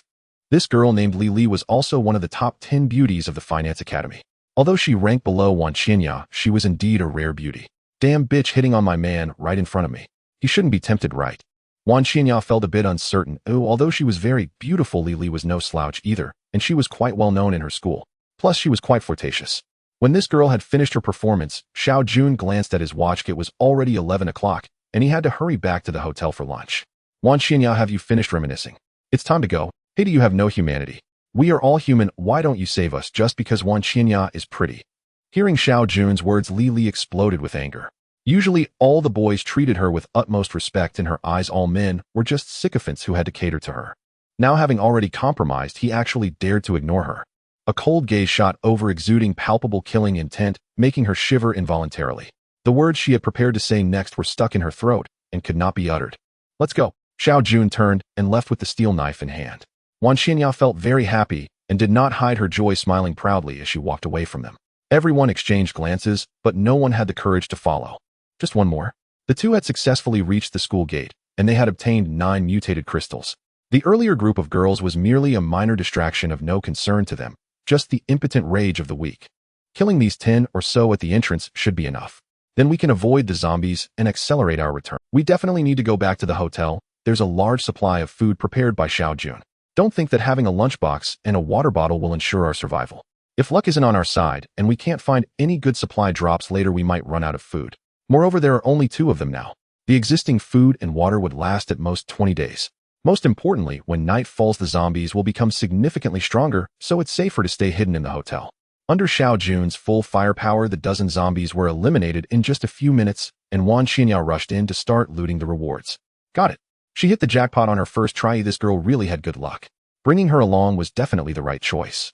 After searching 6 zombie corpses, she unexpectedly found another crystal. Let's go back to the hotel. The objective for coming out today had already been exceeded. After killing so many zombies, Xiao Jun was somewhat tired and just wanted to return to the hotel and have a good sleep on the big bed. There were many more zombies on the street than in the campus, so the two walked cautiously, fearing that a moment of inattention would attract a large horde of zombies. Xiao Jun, having rich experience in the apocalypse, perfectly controlled the distance from the zombies, while Wan Qinya was also clever and had strong flexibility. After more than an hour, they safely returned to the hotel lobby. Junga, there seemed to be zombies inside the hotel too. They were hiding behind a large pillar at the hotel entrance, observing the situation inside. It seemed that someone had gone out to scavenge last night, and after the zombies arrived, they panicked and ran back to the hotel, attracting some zombies, and even turned into zombies themselves. There's no other way. Stick close to me, I'll charge in. The hotel lobby was not small, roughly estimating there were at least 20 zombies, but that wouldn't pose a problem for Xiao Jun. He took out another combat knife from his ring, wielding one in each hand. This battle had to be quick. If it took too long, it might attract the horde of zombies outside, which would be troublesome. Taking a deep breath, Xiao Jun charged into the hotel lobby, with 2 steel knives, immediately drawing the attention of the zombies inside, who lunged at him with growls. Xiao Jun didn't fully enter the hotel, but stood at the entrance, exuding an aura of one man guarding the pass against 1,000. His steel knives were swung in a seamless manner, cleaving all zombies attempting to approach him. Junga, the zombies outside seem to have noticed us. Wan Qinya said nervously, keeping a close watch on the movements of the horde outside. Come in with me. Xiao Jun stepped forward 3 paces, creating space for Wan Qinya to enter. Quick, close the glass door. Wan Qinya hurriedly moved to the sides of the door, pushing the glass door with all her might. Junga, they're coming. Wan Qinya's voice trembled. The zombies outside were truly approaching. If they were surrounded from both front and back, Xiao Jun might survive, but she would undoubtedly perish. Is the door closed?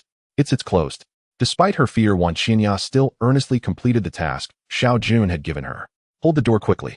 Wan Qinya pressed her back against the glass door with all her strength, while the zombies outside had already reached the entrance and began pounding on the glass. I can't hold on. The tremendous impact made it difficult for Wan Qinya's small frame to endure.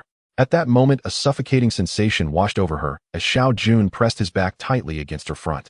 It's over, my panda is going to be squished. Xiao Jun was both angry and amused. What was this girl thinking? It wasn't that he intended to lean on her, but rather to protect her. If they both leaned against the door side by side, Xiao Jun couldn't guarantee that the zombies inside wouldn't hurt her. Just hold on or it will be over soon. With another round of slashing, the last zombie in the lobby fell under Xiao Jun's knife. Turning around, Xiao Jun pressed both hands firmly against the glass door, preventing the zombies outside from pushing it open. Junga, what should we do? Maintaining their position against the door was certainly not a solution. Everyone has their limits. First, let's loot the corpses. Don't be afraid. Xiao Jun had just been complaining about Wan Qianya in his heart, but in the blink of an eye he began his greedy performance, wanting to loot the crystals even when death was imminent. Wan Qianya had no other choice but to follow Xiao Jun's lead and start searching the corpses. Within 2 minutes, she had everything sorted out. It turned out that among the 20 or so zombies in the lobby, there were 4 crystals. She truly adored her own red hands. Do you see that small door? That's the stairway entrance. I see it. Wan Qianya nodded, unsure of Xiao Jun's intentions. That door can be locked from the inside. You go first, then lock half of the door. When I come in, quickly close the other half. Xiao Jun didn't say one more thing. Even if all these zombies rushed in, he was confident he could escape. This step was the final test for Wan Qianya. Don't worry, Jun, go, I'll wait for you at the door. You must come back. Wan Qianya hesitated for only a second before she felt useless here and still needed Xiao Jun to protect her. Just a few hours ago, she had said she wouldn't drag him down, yet unexpectedly, she had broken her promise so quickly. She quickly ran to the stairway entrance of the hotel. As expected, the door was lockable, just as Xiao Jun had said. Wan Qianya first closed half of the door and secured it, then went out and gave Xiao Jun an okay gesture. Counting down 3 seconds, Xiao Jun suddenly released his grip and sprinted toward the stairway entrance. 1 second later, the main door was pushed open by the swarm of zombies rushing in, and Xiao Jun utilized his extraordinary physical capabilities to reach the stairway entrance in an instant. Wan Qianya waited anxiously, unsure whether the next one to enter would be Xiao Jun or a zombie, but she still chose not to close the door. Jun, go! Wan Qianya exclaimed with joy, at that moment Xiao Jun was the strongest man in her heart. Close the door. Silly girl. Xiao Jun darted by, and Wan Qianya quickly reacted, securing the other half of the door. Bang! Bang! Bang! This was the sound of zombies crashing against the door. Shoo! Xiao Jun placed his finger on his lips, signaling Wan Qianya to remain silent. Without hearing any noise or sensing any living presence, these zombies would leave soon. Sure enough, after a few minutes, the sound of them banging on the door disappeared, and the two of them relaxed and carefully climbed up the stairs. 21st floor. All the doors remained tightly closed, but the corpses in the corridor had already disappeared, probably cleared away by someone. With so many zombies around, if the corpses were tossed down, there wouldn't even be a bone fragment left in a minute. Ding, fingerprint unlock successful. Thankfully, the hotel room doors used fingerprint locks which rely on batteries, so even if the power was cut, it wouldn't affect them as long as the batteries were still functioning. Finally safe. Brother Jun, did you prepare all this? Looking at the room filled with supplies, Wan Qianya was astonished, unable to close her mouth. Did he already know that the apocalypse was coming? Otherwise, how could he have prepared so many items and conveniently secured a presidential suite on the 21st? Xiao Jun's figure was becoming increasingly mysterious in Wan Qianya's heart. When a woman develops curiosity towards a man, it signifies that she has already fallen in love with him. From the terror of the first day of the apocalypse to the despair in the following days, and then to the fright caused by the appearance of zombies, in just a few short days, Wan Qianya's heart had already been nearly shattered. Until she met Xiao Jun, she had regained hope for survival. Now the shock brought by the food filling the room had caused her psychological defenses to collapse. Now even if Xiao Jun directly took her to the big bed, she would have no objections. The joy of a dancer is unimaginable. Opening the gas canister, Xiao Jun set up a large iron pot and began pouring bottled water into it. Wan Qianya didn't understand what this was for. So much bottled water. During the days when she felt like dying from the heat, she thought to herself that if someone gave her a bottle of water, she would be willing to spend the night with them. After pouring in 20 bottles of mineral water, Xiao Jun finally stopped. Now equipped with a high-tech kettle, water was not in short supply. The hundreds of boxes of mineral water he had hoarded were not just for drinking, but also for bathing. After bringing all the water to a boil, he poured it into the bathtub, then opened 10 more bottles of mineral water to mix in. Although there was still a bit less water, it was enough for a bath. Wan Qianya was already dumbfounded. Was there really such luxury in this day and age? Xiao Jun ignored her reaction, stripping off his clothes and diving into the bathtub. So refreshing. Although Xiao Jun had been soaking in water for days after a whole day of fighting zombies, he was covered in blood and needed to clean up. After washing for a full half hour, the water in the bathtub had turned a reddish-black color, and Xiao Jun emerged feeling refreshed. You can handle it yourself, right? Do I need to help you boil water? Looking at Wan Qianya, who had been in a daze since entering the room, Xiao Jun said, Can I wash too? Happiness came too suddenly, and Wan Qianya stammered. Just yesterday, she was willing to sleep with someone for a bottle of water, and today, she could actually take a bath. At this rate, it would be hard for her not to marry him, though she wondered if the Civil Affairs Bureau was still operational. I'm going to my room now. You handle it yourself, and when you're done, take a break. Eat whatever you want. Xiao Jun was very tired, now mentally exhausted after a sleepless night and a day spent fighting zombies. He desperately needed a nap. He had developed a certain level of trust in Wan Qinya. Moreover, in her heart, he could hear a myriad of strange thoughts. If he weren't so drained, he would surely want to discuss this with her. This was the benefit of taking in a woman. The chance of betrayal was much lower than with men. Pushing open the door, Xiao Jun lay back down on the warm, big bed, feeling comfortable. After Xiao Jun entered the room, Wan Qinya mimicked him and opened the gas canister. When pouring the water, she hesitated for a moment and ended up pouring in 15 bottles of mineral water. After boiling it, she added 5 more bottles of water into the bathtub. Even though it was only 20 bottles, Wan Qinya still enjoyed her bath, carefully washing every inch of her body, even using shower gel and shampoo. In his dreams, Xiao Jun vaguely felt something soft snuggling into his embrace, which was quite comfortable. Thus he hugged this thing tightly, feeling utterly content. When he woke up, it was already completely dark outside, and the surroundings were silent. Just as Xiao Jun was about to stretch his body, he suddenly felt something was off. When did another person get into his arms? No wonder his arm felt sore. With the moonlight streaming in through the window, Xiao Jun could clearly see the face of the person in his arms. It was none other than Wan Qinya. After bathing, she appeared more ethereal, and under the moonlight, she resembled a fairy from the Moon Palace. In her dreams, her delicate nose wrinkled slightly, adding to her playful charm. Her arms were tightly wrapped around Xiao Jun's waist, their bodies pressed closely together, her head nestled against his chest, evoking a sense of tenderness.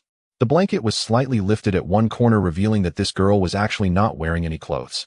This was a blatant seduction. How could Xiao Jun endure it? Thus, while Wan Qinya was still unclear about the situation. Then, Xiao Jun walked out of the room, fully satisfied, feeling as strong as 3 times his usual physique. Wan Qinya had once again fallen into a deep sleep. Xiao Jun sat alone in the living room, lighting 2 candles for light, then igniting a cigarette. He took a deep drag and slowly exhaled. In his previous life, after 6 years of struggles, Xiao Jun had never married a wife. Occasionally, with some spare change, he would go to the cheap brothels in the city for release. He never dared to dream of someone like Wan Qinya. Extinguishing the cigarette, but Xiao Jun pulled out 10 mutated crystals. Only by becoming stronger could one survive better in the apocalypse. The mutated crystals had no special use, they could simply be eaten. After putting 1 mutated crystal in his mouth, a warm current rose within him, and his body seemed to strengthen slightly. Xiao Jun did not hesitate, quickly following with the 2nd, 3rd, and all the way to the 10th, finally undergoing a qualitative change. As a first-tier mutant, there was no need for anyone to remind him. It was as if he instinctively knew. Every person who consumed 10 mutated crystals would understand. A first-tier mutant doubles overall strength. This doubling is a true all-attribute doubling. Whether in strength, speed, or endurance, everything directly doubles. For example, if your punch was originally 150 pounds, now it would be 300 pounds. If he used to run 100 meters in 16 seconds, now it would only take 8 seconds. And Xiao Jun prior to this had already consumed a high-level mutated potion, enhancing his body 3-fold in every aspect. After becoming a first-tier mutant, he could clearly feel his strength as if it had doubled on top of the genetic. So powerful. No wonder the top 10 masters of his previous life could firmly hold their positions. They were simply too strong. Were they invincible at the same level? Xiao Jun began to anticipate other premium airdrop boxes. Now that he had gained an advantage, he must quickly find more airdrop boxes. If he could find another premium airdrop box, Xiao Jun would really strike it rich. Even if it's not premium, 2 high-level ones would suffice. To upgrade from first-tier mutation to second-tier, one needs a total of 100 first-tier mutated crystals, which is quite a significant number. Conservatively estimated, one would have to kill over 1,000 zombies. As for further upgrades beyond the second tier, the requirements increase even more, needing a full 1,000 first-tier mutated crystals or 100 second-tier mutated crystals, which can only be dropped by second-tier zombies. There is also an exchange ratio among the mutated crystals. In the previous life, mutated crystals became hard currency, and purchasing items required the use of mutated crystals. 1 second-tier mutated crystal is equivalent to 10 first-tier mutated crystals, and the same applies for 3rd-tier and 4th-tier crystals. This is based on the effectiveness of the mutated crystals determining their value. However, the actual upgrade process is not entirely like this. An ordinary person can consume 10 first-tier mutated crystals to upgrade to a first-tier mutant, or they can consume 1 second-tier mutated crystal to upgrade, but they cannot consume 3rd-tier mutated crystals, as that would cause their body to explode, leading to death. Similarly, a 3rd-tier mutant can consume 100 3rd-tier mutated crystals to upgrade, or 1,000 2nd-tier mutated crystals to upgrade, but the effect of 1st-tier mutated crystals is minimal. Perhaps even 100,000 might lead to an upgrade. Thus, as time goes on, lower-tier mutated crystals are primarily used as hard currency, while higher-tier mutated crystals remain rare. Second-tier zombies will not appear until a month later. Currently, Xiao Jun is effectively invincible, with a six-fold increase in all attributes allowing him to disregard numerical differences. In a good mood, Xiao Jun opened a bottle of beer. Occasionally, strange sounds could be heard outside, possibly from someone who accidentally exposed their location and was knocked at the door by a horde of zombies. Living high up is indeed better. Even if zombies break into the hotel, it would be difficult for them to climb this high. Sipping his beer, he opened a pack of peanuts to snack with living a carefree life. Suddenly the door was opened, and Wan Qianya, clad in nothing, limped out. "I have no clothes." Under the candlelight, her beauty appeared even more ethereal, and with Wan Qianya's almost coquettish tone, Xiao Jun nearly lost control. Xiao Jun had just completed his upgrade. With his current body strength, he was afraid that Wan Qianya might perish. "There are some of my clothes over there, a fine one to wear." Wan Qianya is a very intelligent woman. She quickly adapted to this apocalyptic world. After becoming Xiao Jun's woman, she still maintained a sense of humility as she understood that as long as Xiao Jun was willing, countless women would do anything to climb into his bed for the resources in the room. Finding a white shirt, Wan Qianya chose not to wear any underwear as it was just the two of them here. She also grabbed a bottle of soda and sat next to Xiao Jun. Not wearing anything was fine, but putting on the white shirt made her even more alluring. Xiao Jun had no choice but to force himself not to look that way, then lit a cigarette, taking a deep drag to suppress his thoughts. What shall we do next? After a moment of silence, Wan Qianya broke the quiet. They couldn't possibly stay in the room for a lifetime if food wouldn't allow it. "Tomorrow I'll go out to search for the airdrop box." "Airdrop box? Is that the big box that fell from the sky in front of the gym today?" Wan Qianya had also seen it. Because of the zombie incident the previous night, not many people would have noticed at that hour. Not many people know about it now, but tomorrow many will, because during these 7 days an airdrop box will fall every day, and at 12 midnight there will be a zombie rain. The zombies and airdrop boxes won't just end in a day. This situation will last for a full 7 days. As the number of zombies increases, airdrop boxes will also multiply. It feels as though one is a domesticated animal trying to eliminate the weak. Only the strong can survive. Moreover, the strong will only grow stronger, while the weak have no choice. Wan Qianya didn't ask Xiao Jun how he knew so much, as she only needed to know that following Xiao Jun would allow her to survive. "I saw several of those airdrop boxes yesterday." Xiao Jun felt a surge of joy. He had focused solely on that exquisite airdrop box yesterday and hadn't looked at the others. If he knew the approximate location, it would be much easier to find. In this direction, Wan Qianya glanced out the window to confirm her current position. "There should be one not far from here. I saw it falling towards this side, just a bit more to the north." The Finance Institute is located south of the hotel. Having walked that way today, Xiao Jun found no airdrop boxes, so tomorrow he would head north to take a look. These airdrop boxes look quite similar to ordinary boxes. From a distance, one wouldn't notice any difference, and they can only be distinguished by the small lock on top. Sometimes an airdrop box may be right next to you, and you might mistake it for an ordinary box and miss it. Furthermore, the landing spots of these boxes are often quite tricky and won't appear on the main streets. They might be in a corner of a residential area, or in a workplace courtyard, or perhaps similar to the one Xiao Jun opened at the entrance of a school gym. In such places, unless one has a purpose, ordinary people wouldn't go there at all. Everyone is busy looking for food. What would they do at the gym? But once tomorrow comes and everyone knows about the airdrop boxes, people will be searching everywhere. While everyone is still confused, Xiao Jun must find several tomorrow, preferably including the exquisite airdrop box.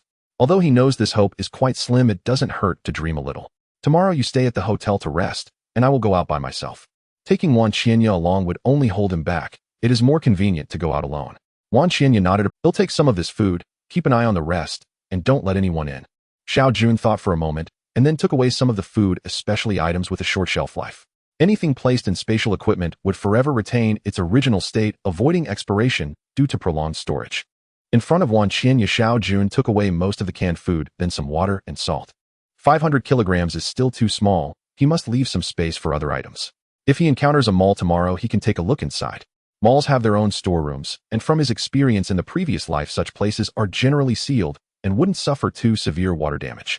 At least he needs to bring back some women's clothing, otherwise Wan Qianya's current appearance is quite distressing.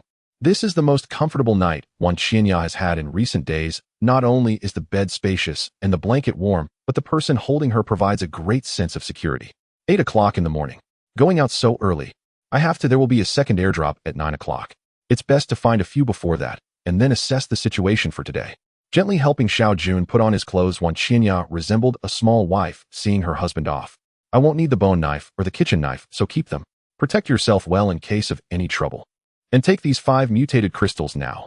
As if recalling something, Xiao Jun took out 5 mutated crystals. While they cannot help Wan Qianya level up directly, they will significantly enhance her physical attributes, allowing her to handle an ordinary man. Seeing the mutated crystals in Xiao Jun's hand, Wan Qianya hesitated. She knew these things were dug out of zombie brains. You must eat them. Seeing through Wan Qianya's hesitation, Xiao Jun said sternly. If she can't handle this, then he must have misjudged her character. Since there was no room for negotiation, Wan Qianya stopped being coy, took a bottle of mineral water, closed her eyes, shoved all 5 mutated crystals into her mouth, and immediately took a large gulp of water. Feeling the changes brought on by the mutated crystals, Wan Qianya was filled with wonder. This really is a good thing, and my strength seems to have increased, and the pain below has vanished. Xiao Jun was left speechless. Is this how university students are now? Remember what I said to him leaving first. Peering through the peephole to ensure the corridor was clear, Xiao Jun quickly opened the door, stepped out, and immediately closed it behind him. However, what he didn't see was that in the room opposite him, there was also an eye at the door, clearly observing his every move through the peephole. Changgu, I truly did not lie to you. The young man living across the door bought a lot of food and water the day before the apocalypse, along with various other items. If Xiao Jun were here, he would recognize that the speaker was the butler responsible for delivering food to him. Don't worry, if it's true that food will be enough for us brothers, you won't miss out on it. The person called Changgu patted his cheek while the butler bent over, lifting his head and smiling obsequiously, completely obscuring the hand that had slapped him. You two hurry up, or once that kid is far enough away, we'll go pry open the door and do something big. Inside the room, 2 men were playing games with 2 waitresses, although the waitresses seemed quite exhausted. Not being able to drink more than 2 sips of water or eat a meal all day, and then taking turns playing games with several men, anyone would struggle to endure this. Xiao Jun was unaware of the events at the hotel. At this moment, he had already gone downstairs. The number of zombies in the lobby was even greater than yesterday, likely due to those he had drawn in yesterday not having gone out. However, times had changed. Xiao Jun was no longer concerned with this tier of zombies. As long as his stamina held out, any number would just mean more mutated crystals. Damn, what a bunch of stingy ghosts. Over 30 zombies appeared, yet only 1 mutated crystal dropped. It seems he needs to level up Wan Qianya soon, as she truly is the destined child, her luck far surpassing his. As he exited the hotel, there were even more zombies outside with many new faces. Indeed, it had rained zombies again last night. Xiao Jun did not disturb them, his stamina was limited. Provoking a horde of zombies on the street would be nothing short of self-inflicted suffering. Finding airdrop boxes was the priority now. He would only kill zombies if absolutely necessary. After checking the direction, Xiao Jun quietly moved quickly north. As per Wan Qianya's memory, there should be an airdrop box nearby. All along the way, Xiao Jun did not disturb the horde of zombies. Occasionally, when a few tried to block his path, he dealt with them swiftly. With his current speed and explosive power, killing them was incredibly fast, and during the day, he would not attract nearby zombies. Thus, Xiao Jun maintained an exceptionally high speed. Oh, a supermarket. Xiao Jun swiftly darted into a supermarket. As soon as he entered, several zombies lunged at him. With a swift motion, he dispatched them quickly. Finally, another mutated crystal. I really am having a bad day. After casually lamenting, Xiao Jun began to scavenge inside. There was still some stagnant water on the floor, and various corpses lay in many places. It seemed these people did not survive past the first day. The shelves were already bare. Even if there were remnants, they had likely been scavenged clean in the past few days. Xiao Jun's goal was not here, but the supermarket's storage warehouse. After circling around the mall, Xiao Jun finally spotted a sign following the stairs down to the basement level. Unexpectedly, there were a few zombies here too, of which were clearly humans that had been assimilated. After easily dispatching them, Xiao Jun knew he was in the right place. Those 2 humans were definitely staff from this supermarket. After the disaster, they had hoped to come here to find food, but instead attracted zombies, ultimately finding neither food nor survival. Easily breaking the large lock on the door with his steel knife, Xiao Jun pushed open the warehouse door. This is a bit too rich, isn't it? He had already packed nearly 400 pounds of items into his ring, leaving over 600 pounds of space. He thought that would be enough, but now it seemed far from it. Snickers, nuts, chocolate. If Xiao Jun could think of it, there was nothing here that he wouldn't want to take. He truly wished he could take all of it. This made Xiao Jun even more eager to find more airdrop boxes. His spatial equipment was simply too limited, and 500 kilograms was far from sufficient. In the end, Xiao Jun collected 100 pounds of Snickers, another 100 pounds of spicy strips, 100 pounds of various drinks, and 100 pounds of potato chips and other snacks, finally grabbing 100 pounds of self-heating rice. The space truly wasn't enough, though after all this effort it looked as though he had taken nothing. He walked a bit further, grabbing women's underwear and various clothing, stuffing 100 sets into his ring, and did the same for men's clothing. By the time he finished collecting these, only a pitiful 25 kilograms of capacity remained in the ring. He closed the warehouse door planning to return later. If he managed to acquire more spatial equipment, he would definitely come back to fill it all up. Stepping out of the supermarket, Xiao Jun let out a sigh. Even if he didn't manage to get spatial equipment, what he currently had combined with the hotel supplies would be enough for him and Wan Qinya to live for a long time. With only 20 minutes left until 9 o'clock, it was time to properly search for airdrop boxes. As Xiao Jun turned a corner, he spotted the high walls where airdrop boxes were likely to appear. After circling the walls, he finally found the entrance gate, which indeed led to the courtyard of a certain unit. The iron gate at the entrance was closed, but a small door was open. Since the apocalypse had struck at midnight, there were generally no living souls inside the unit. Stepping into the courtyard, Xiao Jun noticed a few small vehicles parked inside, all soaked by water. After wandering around the courtyard, Xiao Jun did not find any airdrop boxes. Oh, there's a small door here. Passing through the small door, he realized it was the unit's backyard. Upon entering, Xiao Jun saw a box quietly resting in the middle of the courtyard. He had finally found it. Rushing forward, he swiftly sliced at the small lock with his steel knife, which opened easily. Once again, a white light obstructed Xiao Jun's view, forcing him to reach inside and feel around. A lunchbox, a water bottle, and that was it. Damn, it was the lowest level airdrop box with just 2 types of items. Although Xiao Jun had mentally prepared himself, he still felt a bit disappointed. He had forgotten that in his previous life, even finding an ordinary airdrop box would have thrilled him for several days. No worries, on to the next one. There were still 10 minutes until 9 o'clock. If he couldn't find anything, he would just hope for something to fall from the sky. Moving at high speed, Xiao Jun entered every courtyard, and by the 4th one, he finally discovered a second airdrop box. Heaven help me, let me have some luck this time. A lunchbox, again a familiar item. A high-tech dagger, finally something different. Xiao Jun seemed to recall that Wan Qinya had used a dagger in her previous life. At that time, he had not even known she was a woman, still wondering how one of the top 10 experts could use a dagger for stealth. Now Xiao Jun didn't think that way anymore. As a female who also learned dance, the light and agile dagger was indeed more suited for her.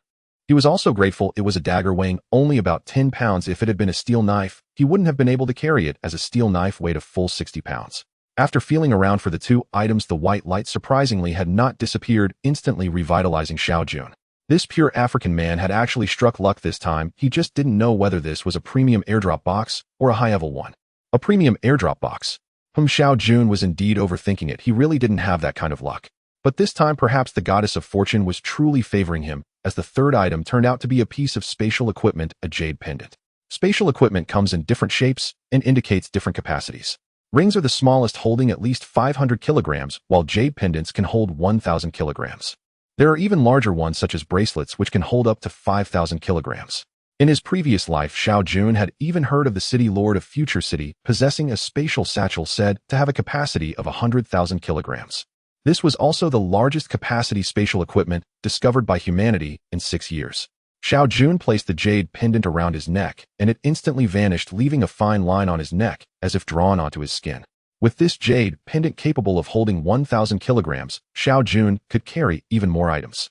Besides the pendant, he also pulled out a steel knife, and the last item was a new gadget, a high-tech lighting lamp. A real solar-powered lamp, which can be used for half a month once its energy is fully charged. This meant that as long as it didn't rain continuously for half a month, this thing wouldn't go out. Moreover, it charged quickly, fully recharging in just 1 hour. The switch was located at the back of the lamp, suggesting that candles would no longer be necessary unless a certain ambience was required. As Xiao Jun stored the last item, 9 o'clock arrived. Just like yesterday, small cracks appeared in the sky, followed by a shower of airdrops. Unfortunately, from the outside, it was impossible to discern the quality difference of the airdrop boxes, one had to wait until opening them to find out. 5 minutes quickly passed, and Xiao Jun chose a direction with relatively more boxes and began to sprint. At this moment, time was money. That last wave of airdrops would definitely be seen by many people. Out of curiosity, there would surely be quite a few looking for boxes. As long as someone found good items inside, the news would spread quickly, and by then getting a box would depend on seizing. All the way, Xiao Jun chose not to disturb the zombies, and he had already seen some humans emerging from buildings. Most of these people had come out after spotting the airdrop boxes, all competitors. Having pinpointed his position, Xiao Jun soon found another airdrop box coinciding with another group of people. It was a high-end community filled with villas. Communities like this generally do not survive past the first 3 days, which is why being too wealthy is not necessarily a good thing. While Xiao Jun was clearing zombies in his direction, another group was also swiftly eliminating zombies. Judging by their techniques and coordination, they were definitely not first-timers at killing zombies. Is this a monster? There are 7 of us, and we can't kill zombies as fast as he can. Those 2 knives of his are impressive. It would be great if I could snatch them later. Just a little brat, I can just fool him a bit and find an opportunity to take him down. Continuous voices echoed in Xiao Jun's mind, while he hadn't even thought about killing someone on the opposite side, was already plotting murder. How interesting. For the last two zombies, Xiao Jun intentionally slowed his pace to wait for the other group. Thus, under Xiao Jun's control, both groups arrived simultaneously at the airdrop box. Little brother, seeing how capable you are, why not join our team? Now that the world has become this way, we humans, first let's stabilize him, then we can take him down later. This young man is too formidable. If he takes the position of our leader, our place is definitely not secure. Is this the world of adults? A facade on the surface while harboring different intentions inside, all played out naturally. I want this box. Do you have any objections? The man speaking was instantly rendered speechless, realizing that after he had talked for so long, the other party hadn't even listened, only wanting the box. Little brother, that's not fair. We found the box together, and there are 7 of us. A flash of blade light passed by. Now there are only 6 of you left. The box is mine. Any objections? You actually killed someone. As fellow humans, you want help each other, yet you resort to fratricide. Now there are only 5 of you left. Any objections? The remaining 5 exchanged glances and then madly ran towards the exit. Where did this lunatic come from, killing 2 people with just 2 sentences? Watching them flee, Xiao Jun sheathed his knife. It would have been better to do this from the start than to gift them their heads. In his previous life, he survived initially due to sheer luck in encountering a basic airdrop crate, and now on just the 2nd day, it has already become the 4th. Even after opening a premium airdrop crate, Xiao Jun still approached each crate with a sense of reverence. He rubbed his hands together, ready to delve in. A high-tech steel knife with no surprises. He reached in again, finding a water bottle. That was it. As expected, the lowest-level airdrop crates were indeed the norm. Xiao Jun remained undeterred. Outside, countless crates awaited him. This situation persisted until around 3 in the afternoon. Xiao Jun discovered 2 more airdrop crates, but regrettably, they were also the lowest level, yielding 2 lunchboxes and 2 water bottles. Even the lower-tier airdrop crates primarily produced food to ensure that people wouldn't starve. During his search, Xiao Jun also managed to kill quite a few zombies, finally gathering 5 first-level mutated crystals, allowing Wan Qinya to upgrade upon his return. Whether it was looting corpses or searching crates, it was still necessary to rely on someone as lucky as Wan Qinya. His own luck from Africa was not quite suitable. Moreover, leaving her alone in the hotel made Xiao Jun a bit uneasy.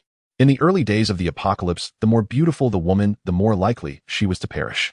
Only 3 months later, once the future city began to take shape, would attractive women have the chance to choose a strong protector. Once he returned today and allowed Wan Qinya to upgrade, they could venture out together tomorrow. With him around, there was no fear of any danger at this stage.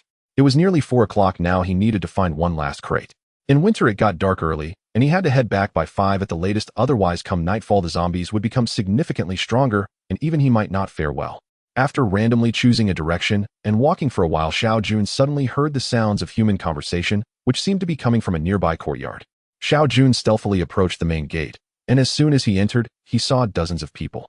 Despite his light footsteps, he was spotted immediately. With so many people, if a fight broke out, Xiao Jun might not fare well.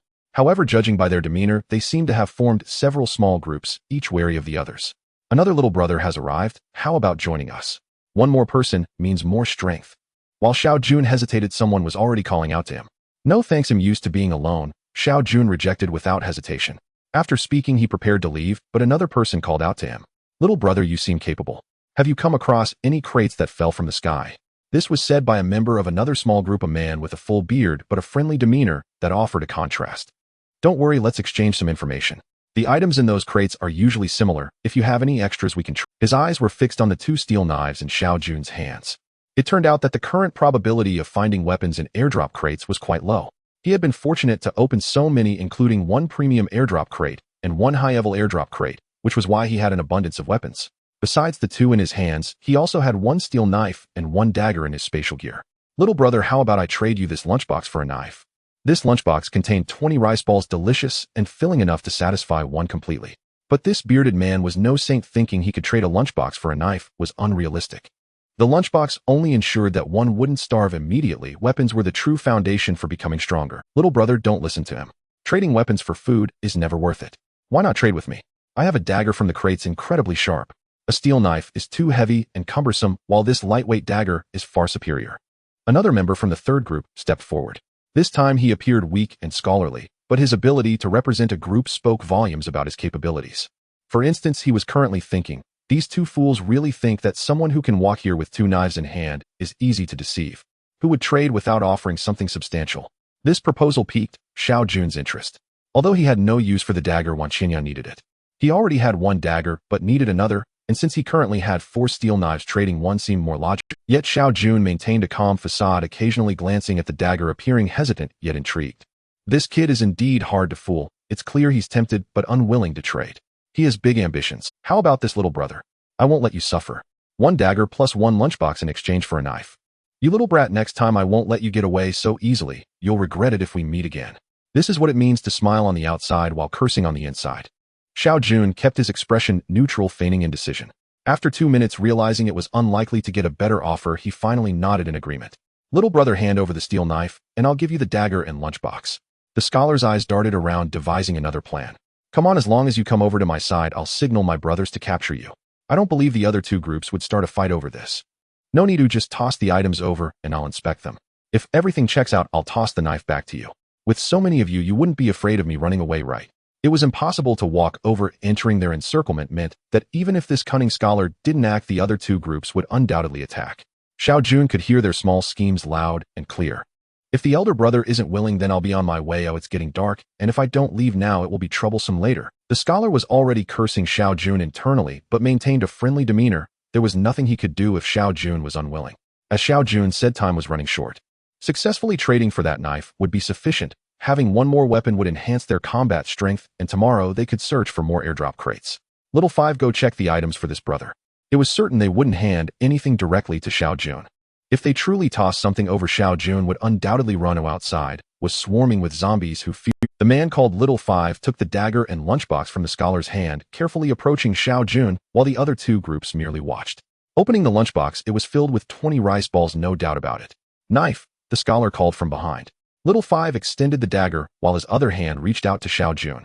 Xiao Jun was quick, snatching the dagger and casually tossing the knife forward. Transaction complete. I'll be leaving now. Little 5 shivered, unable to catch the steel knife. Its 60-pound weight was not easy to handle. The other 2 groups acted swiftly, immediately surrounding him. A fierce battle sparked by a single steel knife was about to erupt. None of this mattered to Xiao Jun anymore. He needed to return to the supermarket he came from, fill his ring, and must be back at the hotel before 6. After Xiao Jun left, Wan Qinya lazily lay on the hotel sofa. Before leaving, Xiao Jun handed her his phone and several power banks to help pass the time. With a comfortable sofa, endless shows to watch along with some soda and chips, life was quite enjoyable. An hour after Xiao Jun's departure, sneaky sounds came from the door. Wan Qinya became alert, put down her phone, and quietly walked towards the door. Changgo, opening this door is quite troublesome. That guy won't suddenly come back, right? He has 2 machetes on it. Cut the crap. Aren't you supposed to be the best locksmith in Xingqing? If it weren't for me covering you, you would have been locked up for decades. Now you can't even open a door without complaining. Changge slapped the fat man across the face. According to the butler, there was plenty of food and water inside. If they could just open this door, they wouldn't have to worry about eating and drinking for a month. Fatty, just focus on opening it here. I'll have the butler keep an eye on that side. That guy won't be back anytime soon. Inside, Wan Qinya watched everything through the peephole, shocked that someone really came to break in. From their conversation, it seemed someone knew that Junge had hoarded a large amount of food. What to do now? Junge probably wouldn't be back until evening. Even though the presidential suite had its unique anti-theft system, it was only a matter of time before it was broken. Wan Qinya had no choice. A woman like her would know the consequences if she fell into their hands. All she could do now was buy time. What do you want? She decided to frighten them first. Even if it didn't scare them, it might buy her some time. The fat man's hands suddenly froze, and even the wire fell to the ground. Changge, there's someone inside. Before the apocalypse, the fat man was a burglar. Realizing someone was inside while halfway through picking the lock, he reflexively prepared to flee. Unfortunately, he was grabbed back by Changge. Another 2 slaps followed. What are you running for?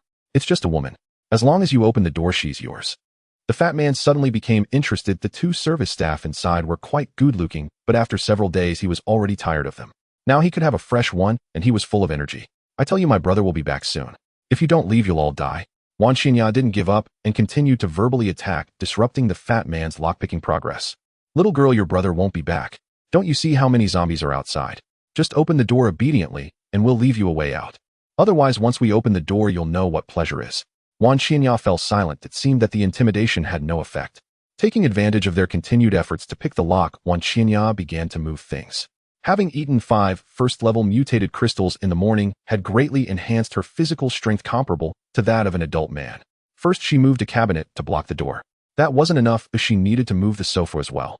She moved all the heavy items she could see in the room to the door, taking breaks to drink some water and eat before continuing to move. After more than an hour, the doorway was piled high with various furniture, yet Wan Qianya's heart remained anxious. In this five-star hotel presidential suite, it must be said that the lock was quite sturdy. It held until noon, and with a startled shout from the fat man, the door lock finally gave way. "Damn woman, just wait. I'm going to make you experience all 36 positions." He cursed, but the door wouldn't. "Get out of the way, you worthless fatso. Have you worn yourself out from too much action?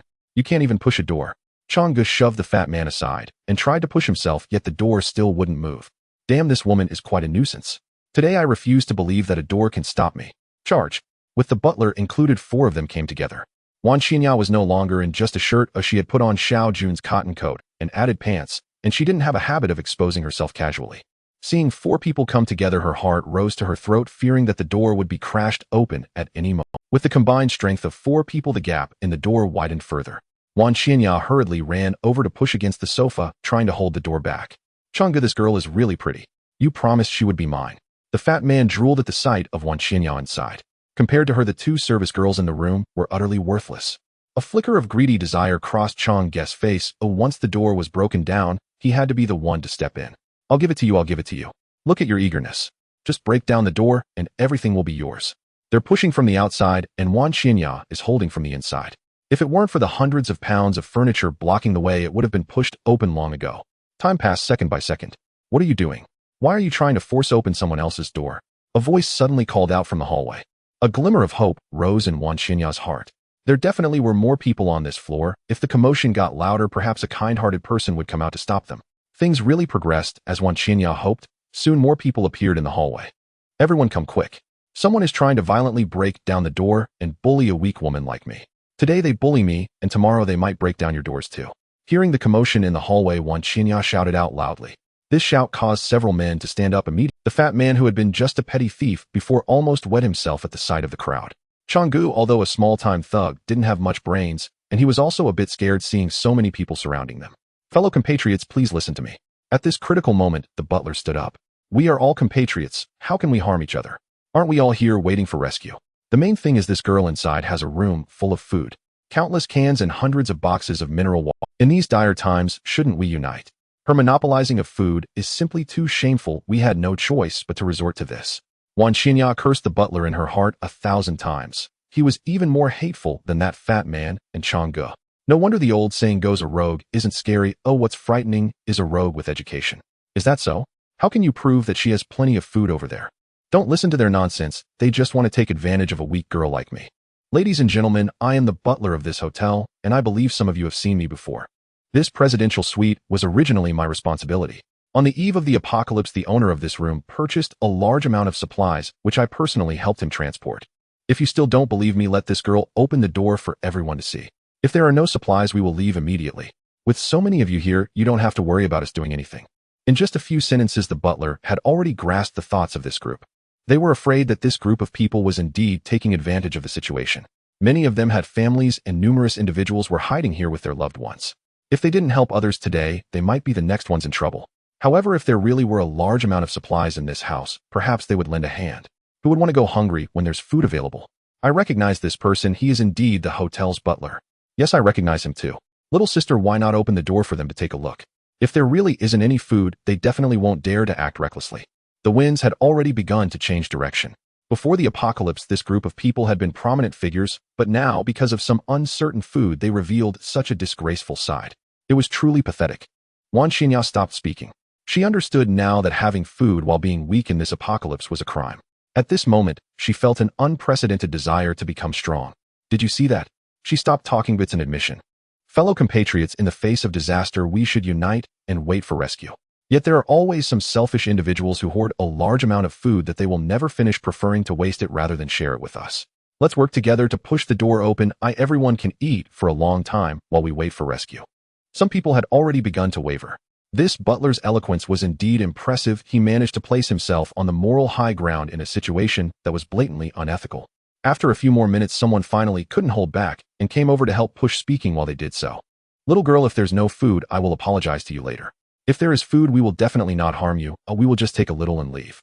Wan Qianya gritted her teeth and firmly held on to the sofa, feeling disgusted just speaking to such hypocritical people. Everyone put in more effort. A few brothers over there come and help as well, or will share the food later. Under the butler's encouragement, those who were hesitant also joined their ranks. With more people, their strength increased, and Wan Qianya could no longer hold her ground as the door was slowly being pushed open. When the gap in the door widened enough, Wan Qianya gave up. She tightly gripped the 2 kitchen knives left to her by Xiao Jun and stood at the entrance of the inner room. So much food, how long can this last? The first person to rush in immediately saw the room filled with food.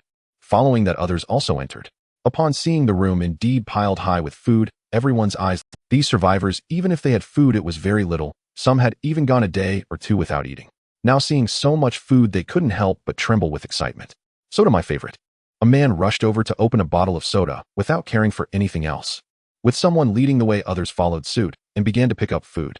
Wan Qianya remained silent, gripping her knife tightly, her gaze fixed on each person, determined to remember their faces. Quick, let's move the stuff.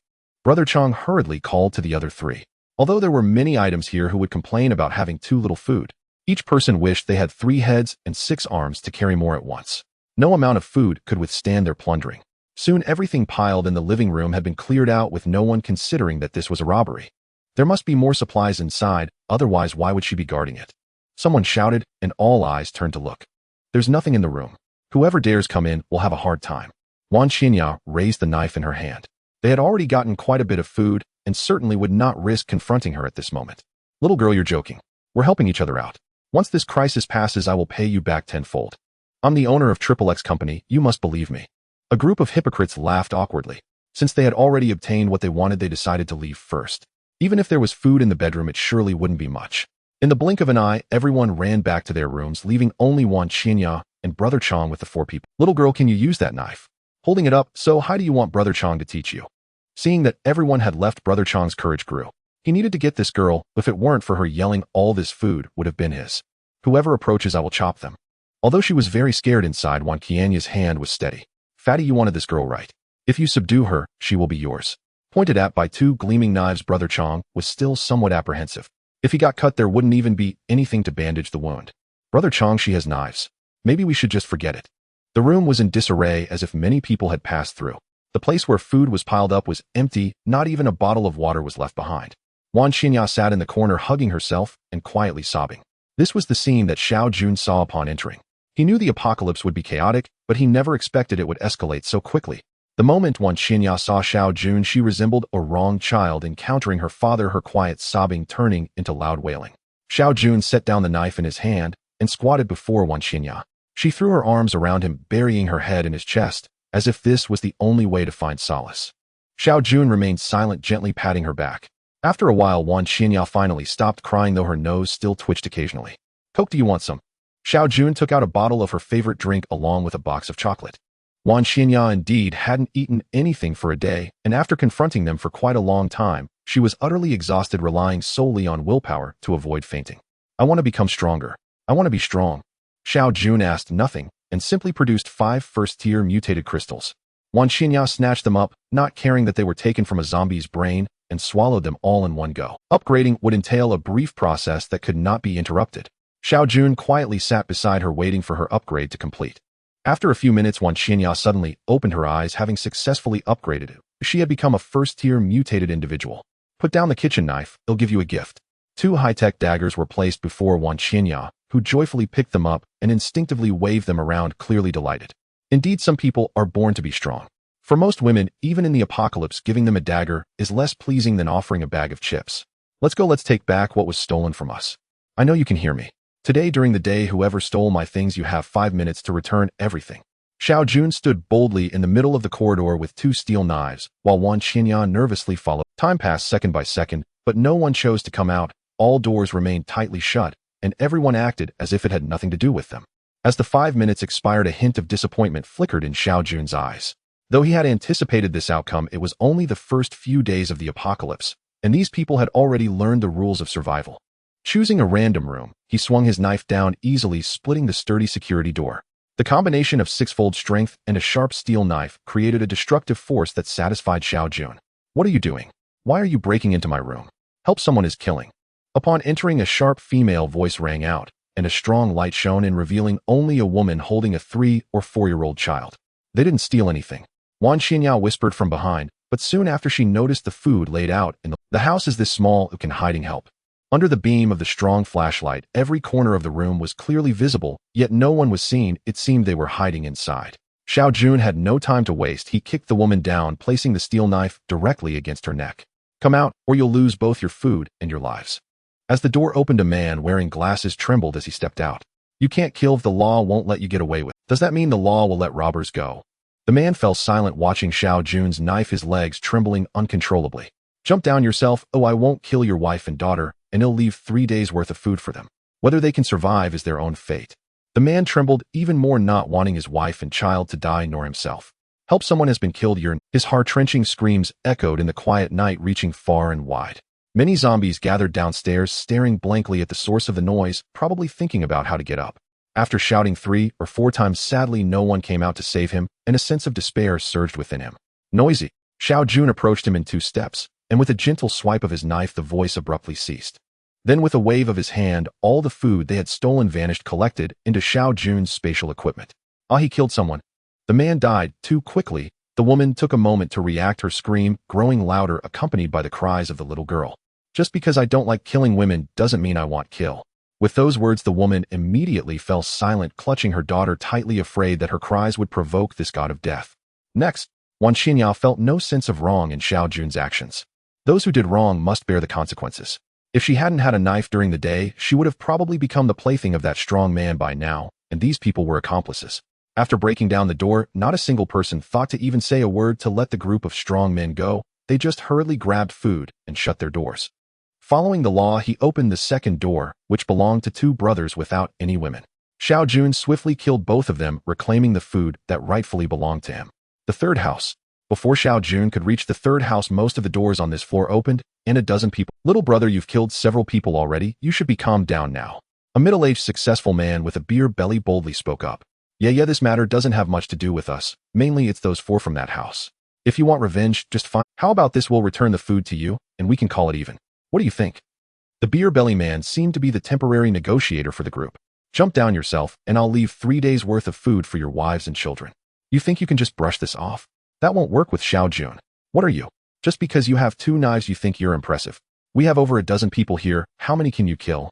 You think you're being forced? A man in his 30s rushed forward, but before he could finish his sentence, his body was already cleaved in half. What if they were forced? The apocalypse had taught Xiao Jun one thing in 6 years: no matter how powerful a monster is, it can be defeated, but the evil hearts of humans are unpredictable. Jump, or I'll send you on your way. For those in a prosperous era, witnessing murder firsthand was far more shocking than they had imagined. Let's fight him. He only has 2 knives. I'm not afraid. Before he could finish, Xiao Jun's knife accurately found the instigator's position. Jump, or I'll do it for you. 1 minute. Though they were all going to die, Xiao Jun didn't want them to die so easily. He wanted others to know his ruthlessness, so no one would dare provoke him. As the countdown hit 5 seconds, the dozen people across from him panicked. Some charged at Xiao Jun, shouting for mutual destruction, while others quickly fled back to their rooms. Only one person chose to jump, probably terrified by Xiao Jun. He effortlessly took down all those who charged at him, and behind him Wan Xinya couldn't hold back any longer and began to vomit. Xiao Jun silently stood by, watching, neither helping nor speaking. She had to adapt to everything on her. The several members of the Xiao army who had just escaped back to the room had already noted everything down. Once Wan Xinya felt better, Xiao Jun casually hacked the doors open with a few strokes. One of them even hid behind the door with a metal object, intending to ambush Xiao Jun, but unfortunately, he had overestimated his own strength. Xiao Jun collected all the food, ignoring the women and children in the room, allowing them to fend for themselves. As for the one who jumped off the building, he didn't even bother to mention which room he came from, so Xiao Jun decided to consider him a lone wolf, saving 3 days worth of food. Did you see clearly? Is there anything left out? After killing the surrounding enemies, Xiao Jun asked Wan Xinya behind him. Nothing left, just those 4 who pried open the doors. From the initial conversation, Xiao Jun had understood the general cause of this matter, so he deliberately chose not to trouble those 4 people, saving them for last.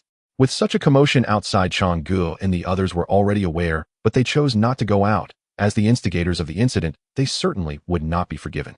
At this moment, they were also hiding on either side of the door, holding various hard objects, waiting for Xiao Jun to break in. Fatty, what are you doing with a TV remote? Hurry and get something harder. If it weren't for the need for more hands, Changgu would have loved to do away with this fatty himself. Is this one okay? Yeah. The sound of Xiao Jun could already be heard from outside, and Changgu's hand holding the stick was starting to sweat while the fatty holding a drying rack was trembling uncontrollably. Bang! With a loud crash, the door was shattered. A figure stepped in, and without thinking, Chong Gu swung his stick at Xiao Jun's head. However, Xiao Jun was already prepared, delivering a powerful kick that sent Chong Gu flying 2 meters away. The actions of the remaining 3 came to a halt. Was this still a human? What kind of monster had they robbed? A blinding light shone in, and the few of them squinted, unable to fully open their eyes. With a kick, Xiao Jun made them kneel side by side in front of him. The fatty let out a wail like a slaughtered pig. It hurts. Xiao Jun had no interest in talking to these 4. He waved his hand, signaling Wan Qianya to come forward. You come. Me. Wan Qianya's hand holding the dagger trembled slightly. Although she hated these people to the core, killing them herself was a different matter. If pushing her roommate out was a survival instinct, killing these 4 would mean completely darkening her heart. In her past life, Wan Qianya was supposed to endure several days of suffering while being chased by her roommate turned zombie, experiencing both physical and psychological torment before ultimately darkening and slaying her roommate. In this life, under Xiao Jun's coercion, she did kill her roommate, who had turned into a zombie, but due to the lack of that emotional journey, her darkening was not as thorough. After last night's sacrifice, signs of returning to the innocence of a young girl had begun to show. Though today's events were brief, they brought a massive change to her worldview. The intense concentration throughout, coupled with moments when she nearly broke down, caused her heart to gradually cool down. Now only the final step remained: to kill with her own hands. Right, you come. Think carefully. If it weren't for me, even if you withstand today, what about tomorrow? The day after tomorrow? Your ultimate fate is either starving to death for the zombies or becoming their plaything. Think about it carefully. Xiao Jun was in no hurry. He could afford to wait all night. However, the 4 in front seemed unable to play along, struggling to get back up. Another kick from each of them was fair and just. With that, all 4 were completely down on the ground, unable to move. If you kill indiscriminately, you will surely face retribution.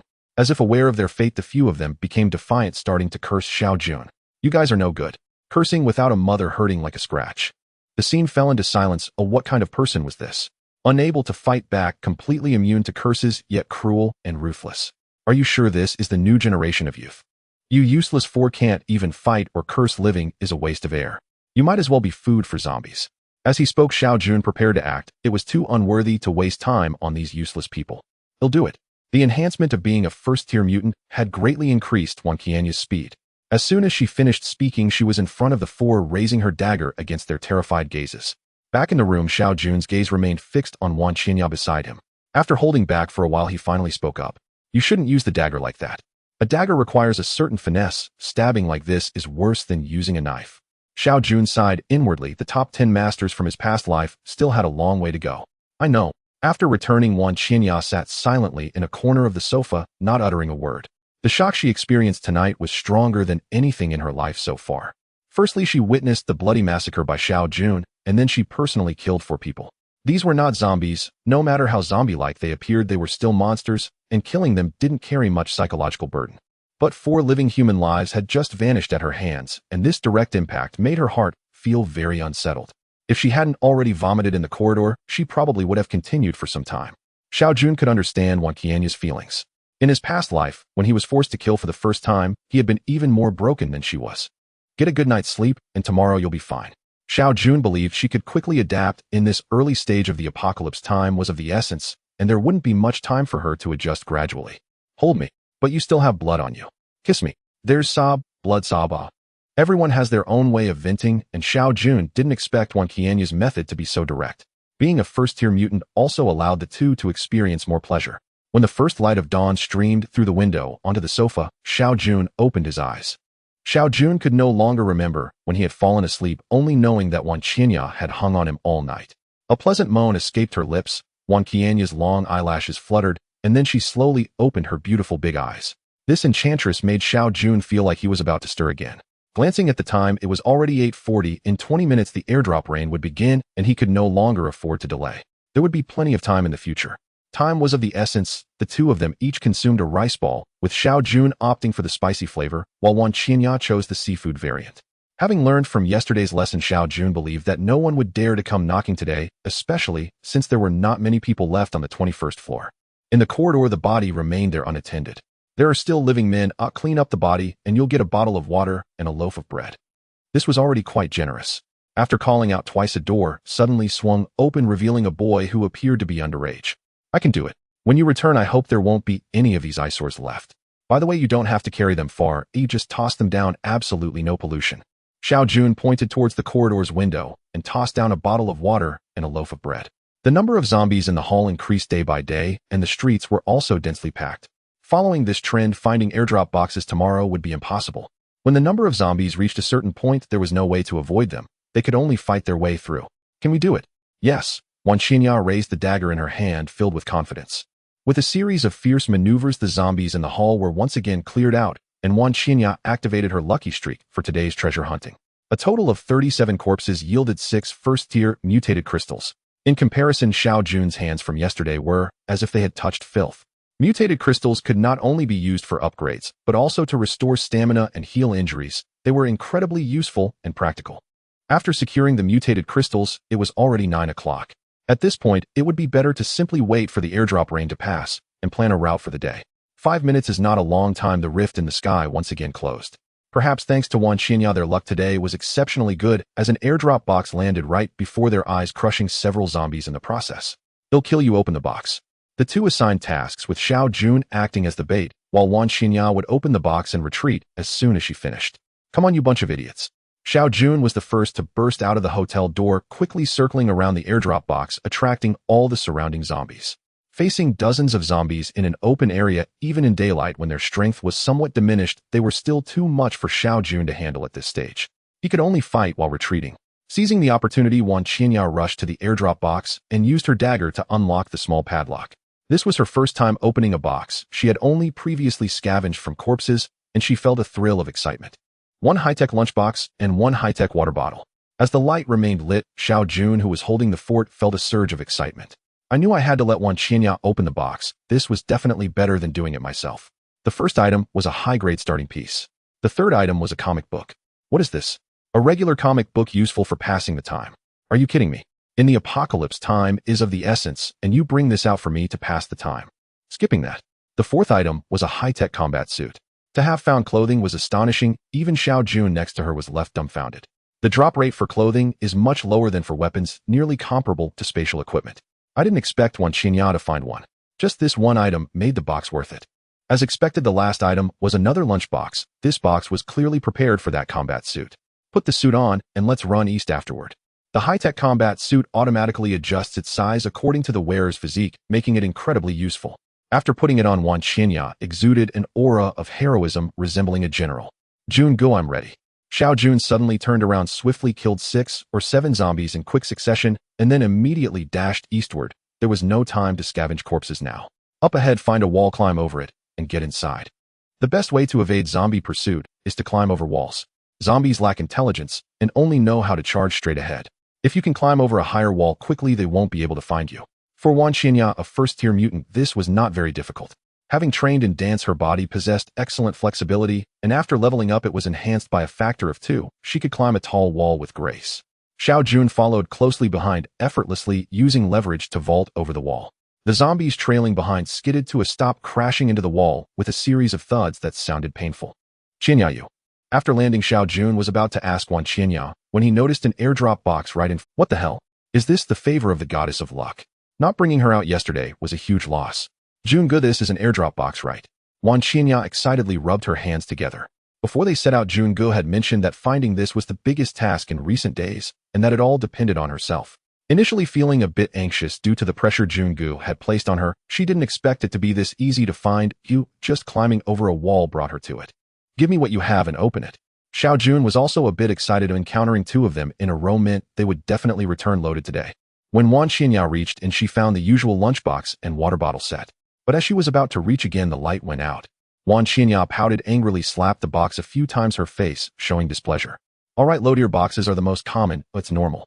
Water and food are necessities. Xiao Jun chuckled and patted her head, and the two set off once more. On the next route, Xiao Jun let Wan Qinya take the lead, completely following her instincts. In just one morning, they surprisingly found 5 more airdrop boxes. Although they were all loadier, it still thrilled Xiao Jun. Let's take a break and eat something. After finishing the last airdrop box, Xiao Jun decided to rest for a while. He pulled out a large pile of potato chips, spicy strips, and several bottles of drinks from his storage and sat down on the ground without hesitation while Wan Qinya nestled beside him. Though the rice balls tasted good, their main function was to fill one's stomach and did not satisfy the craving for taste. The items he brought out could, after a few months, be exchanged for a woman of Wan Qianya's caliber to spend the night with. Taking advantage of the break, Xiao Jun roughly organized his haul. Now the total items obtained from the airdrop boxes included 15 lunchboxes, 13 water bottles, 3 steel knives, 2 daggers, 1 was swapped, 2 combat suits, 1 lamp, and 1 comic book. Just the lunchboxes and water alone were enough for the two of them to last half a year. This start was like heaven compared to Xiao Jun's previous life, truly a world apart. Perhaps their luck had already run out by morning. By 3 o'clock in the afternoon, the two of them had not encountered a single supply crate. They had even accidentally startled zombies twice, triggering frantic chases. Only their exceptional agility allowed them to narrowly escape death. Still, it was not all lost. They had collected 32 Grade 1 mutated crystals. With these two prodigies fighting side by side, their combined strength amounted to little short of a dimensional advantage at this stage. And with Wan Qianya's aura of extraordinary fortune, Xiao Jun stood on the very cusp of ascending to Grade 2. Brother Jun, look, a supply crate. There it sat squarely in the center of the broad avenue. From a distance, they observed it carefully and confirmed without doubt that it was indeed a supply crate. Wait, something's wrong. Xiao Jun seized Wan Qianya's arm, halting her advance.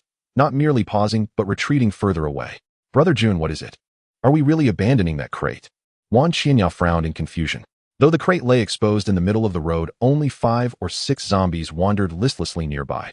Hardly a threat for warriors of their caliber who could dispatch them with a few swift slashes. Those zombies are newly mutated. This place reeks of danger. Xiao Jun's expression darkened as his gaze remained locked upon the site, searching desperately for any hidden anomaly.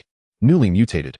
Under Xiao Jun's tutelage, Wan Qianya had gained a foundational understanding of this apocalyptic world. Newly mutated meant these creatures were once living humans who had been infected and transformed into zombies.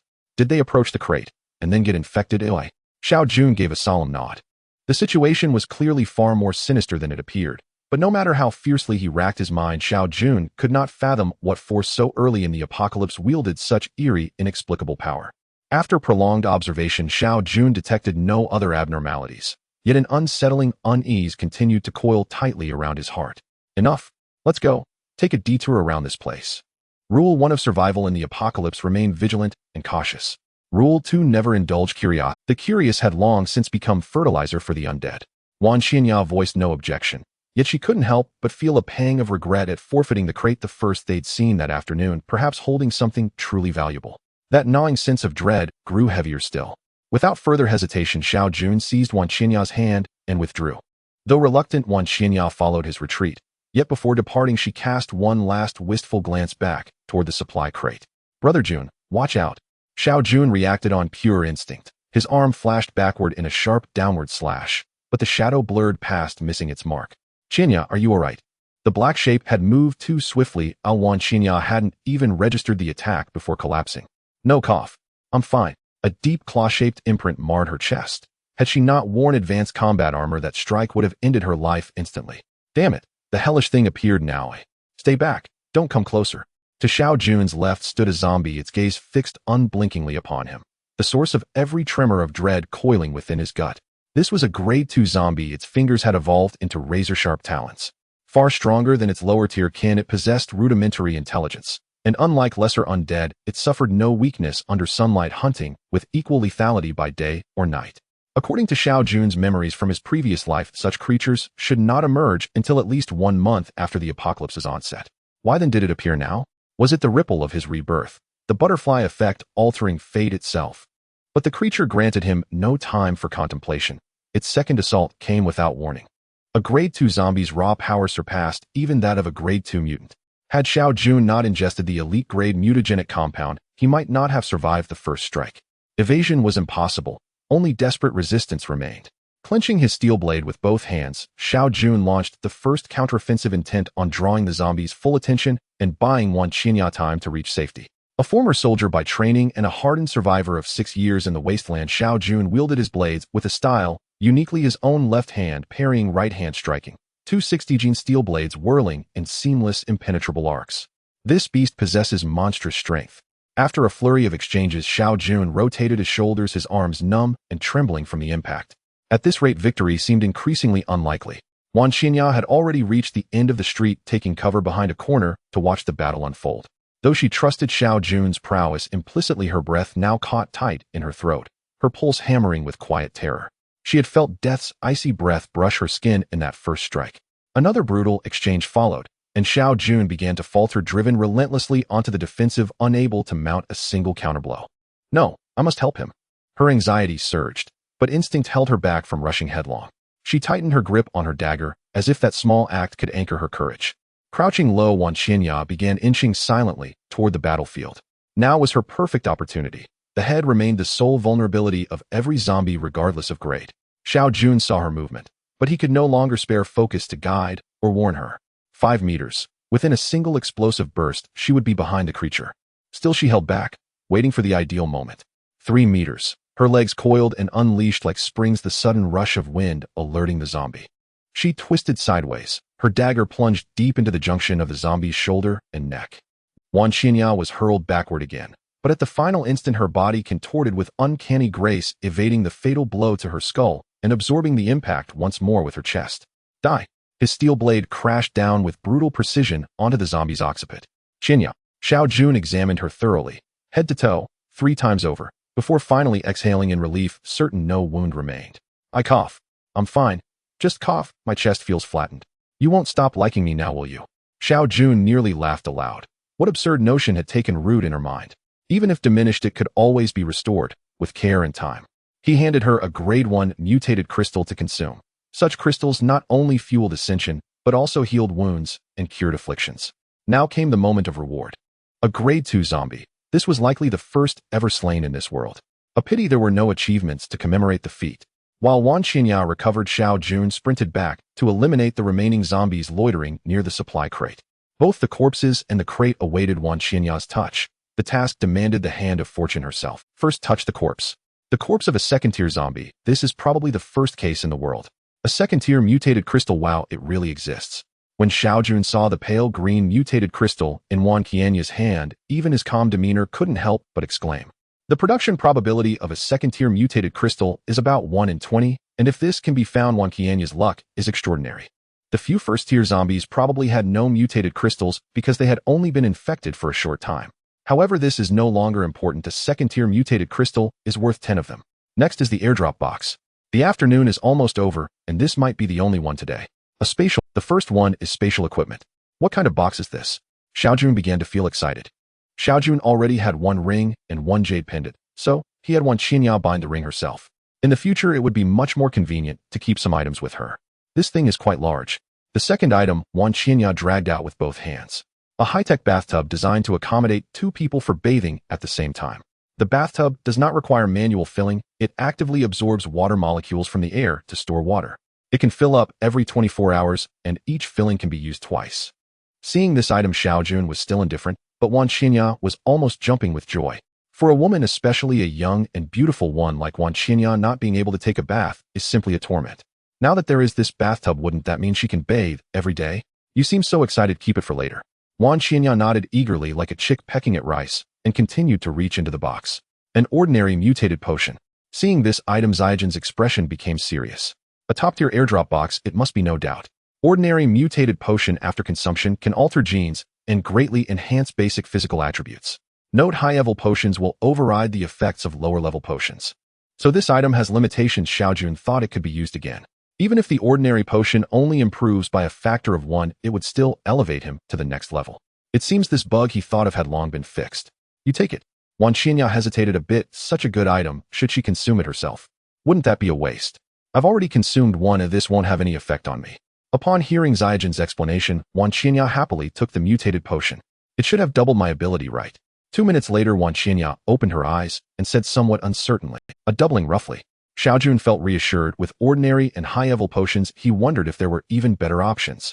This enhancement of basic physical attributes feels like a cheat, guaranteeing he would always be invincible at the same level. Now that Wan Qianya was done, she continued rummaging through the box. 3 good items had appeared consecutively, followed by 5 water bottles. This is too perfunctory, they don't even change. Wan Qianya's heart was slightly crushed, and she almost didn't want to continue. With Zaijian's encouragement, she reached in again. The 9th item. Xiao Jun couldn't help but laugh again. Or another water bottle. Is this meant to tell her that women are made of water? This is the last one. Quickly finish up, it's going to get dark soon. Reluctantly, Wan Qianya reached in for the last time. A high-tech tent. An ordinary tent favored by soldiers during outdoor combat, with an internal space of 200 square meters. Why, what a good item. 3 months after the apocalypse begins, humanity will face another disaster: global earthquakes. At that time, no matter how tall a building is, it will collapse entirely, leaving humanity homeless. After that event, the zombies in the city were mostly crushed, and the survivors, led by a few teams, conducted a massive cleanup of the remaining zombies, establishing the future city on the ruins. However, fearing another earthquake, buildings in the city are not allowed to exceed 2 stories, and houses have become symbols of status. The vast majority of low-level humans can only occupy a minuscule space in a designated area, barely enough for a small bed. Xiaojun lived in such a place in his previous life. Pack everything up, prepare to return. Now is not the time to study. They will deal with it slowly tonight after returning. On the way back, Xiaojun became even more cautious, fearing another encounter with a second-tier zombie. Whether due to good luck or the rarity of second-tier zombies, the two returned safely to the hotel before nightfall. On the way, they also encountered 2 other groups.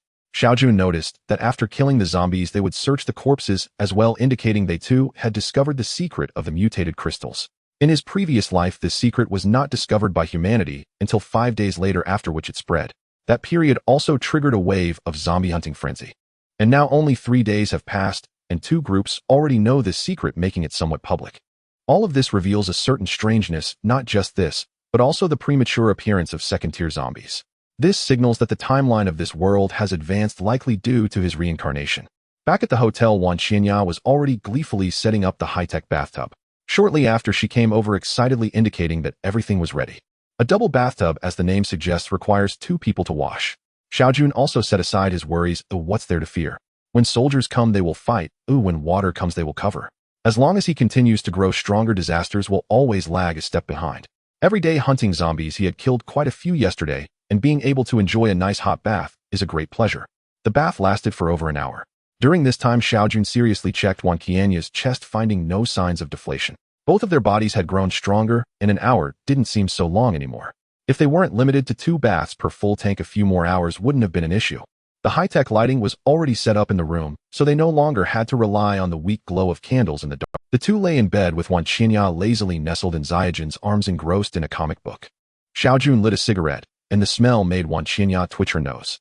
Tomorrow, the airdrop box will no longer be Xiaojun's focus. He needs to become stronger. Only by quickly reaching the second tier will he avoid situations like today. With 37 first-tier mutated crystals and 1 second-tier mutated crystal in hand, if he focuses on hunting zombies, he should be able to gather enough for an upgrade tomorrow. Also, he should avoid using the second-tier mutated crystal. By the time he reaches the 3rd tier, he won't be able to rely on first-tier mutated crystals for enhancement, so having 1 more is beneficial. As the sun reached its zenith, Xiaojun finally opened his eyes. He hadn't planned to seek out the box today, so there was no need to rise early, allowing him to indulge a bit last night and truly experience the joy of the wealthy. No wonder the wealthy before the apocalypse particularly enjoyed yoga girls. Their poses were quite comprehensive. He patted the backside of the person next to him, Wan Qianya, who also stretched lazily, her beautiful figure fully on display. He wished he could live this clothes-free life every day, but life had to go on. Within just a few minutes, Xiaojun had finished washing up, having meat canned for breakfast. Although rice balls were a good thing, they became tasteless after prolonged eating. In his past life, Xiaojun often consumed 1 every 2 or 3 days merely to fill his stomach and survive. This is also why rice balls are plentiful, while spicy strips and salt are still so precious. Today, Wan Xianya wore a pink sports outfit, looking youthful and vibrant, further enhanced by her combat gear, which added a touch of gallant charm. Sitting next to Xiaojun, she took out a bottle of yogurt and 2 whole wheat bread from her ring. Last night, Xiaojun had stored plenty of items in her ring, first discarding women's clothing to her, while the rest consisted entirely of various foods. Today's main goal is the mutated crystals. As for the airdrop box, it depends on fate. Killing zombies also requires strategy. One cannot mindlessly stay in one place to kill them, as the numbers will only increase, exhausting you in the process. Changing locations after each shot is an effective old tactic for the present. With the current strength of Xiaojun and his companion, they could swiftly deal with fewer than 10 zombies, while 20 would prove somewhat strenuous, prolonging the encounter. Attracting more zombies not only poses danger, but also makes it impossible to loot bodies, resulting in a net loss. Hence, the best monster farming locations are places like schools, residential complexes, or semi-enclosed squares. Xiaojun was not familiar with the nearby residential complex and square, nor was Wan Qianya, but she knew quite a bit about schools. Aside from their finance academy, there was also a nearby normal university and a railway school. Further away was the college town of Star City, which hosted even more universities. After 2 or 3 days of airdrops, if no one had cleared the school, the number of zombies would definitely not be small, and the university's size was ample enough for the two to take their time in killing. Ultimately, Xiao Jun made a decision to head to the nearest normal university. The normal university was larger, and since most students were female, the chances of zombies being cleared were minimal, reducing the probability of encountering human threats. As usual, after a massacre in the hall, luck was average this time, yielding 3 mutated crystals. They tried to avoid the zombies on the road as Xiao Jun and his companion quietly arrived at the entrance of the normal university. "Brother Jun, should we just kill our way through the front entrance?" After several days of exposure, Xiao Jun noticed that this girl had become increasingly violent, showing no desire to think. This was hardly a good thing. Killing through the main gate. Was she afraid of not attracting the zombie horde on the road? Let's observe the situation and find a place with fewer zombies to sneak in. Wan Xinya nodded, half understanding. Anyway, she would just follow whatever Brother Jun said. Thinking was too, "Come, let's go this way." Through the main gate, Xiao Jun had already spotted a good landing spot and immediately led Wan Xinya over. "They'll go up first, wait for me to call you before you come in." He stored the 2 steel knives in his space, as they were not only heavy but also cumbersome. With a small rune-up, he easily scaled the 3-meter outer wall. After observing, he noted only 5 zombies. "Wait 10 seconds before you come in." After reminding Wan Xinya, Xiao Jun leaped down. 10 seconds later, Wan Xinya also climbed into the campus. 5 zombies and not a single mutated crystal. Once inside the campus, both felt much more relaxed. No matter how much noise they made, they wouldn't attract an endless horde of zombies, allowing for some peace of mind. Ahead were 3 more zombies. Xiao Jun signaled with his eyes, and Wan Xinya stepped forward. With fluid movements, Wan Xinya effortlessly dealt with the zombies. With the enhancement of the mutated agent, her combat power had significantly increased. "Let's split up, you take the left, I take the right. Be careful, and let's meet at that teaching building ahead." With their high skills, they boldly split into 2 teams to pursue efficiency. Wan Xinya had no objections, whatever Xiao Jun said she would do. She had fully recognized him by now. The once quiet school suddenly buzzed with activity as these 2 unexpected guests arrived. Xiao Jun pursued speed, wielding his 2 steel knives with great force, cutting a path without attracting any monsters. Wan Xinya, on the other hand, moved stealthily, inching closer with her 2 daggers, striking with lethal precision. Though their methods were entirely different, the results were the same. As they progressed, Xiao Jun counted that he had killed a total of 177 zombies, yet had only obtained 9 mutated crystals. The first-level mutated crystals had forced him to engage at the second-level probabilities, and he could only hope that Wan Xinya would yield better results. Arriving at the agreed meeting spot, Wan Xinya was still nowhere to be seen. With nothing to do, Xiao Jun decided to clear out the 20 or so zombies in the area.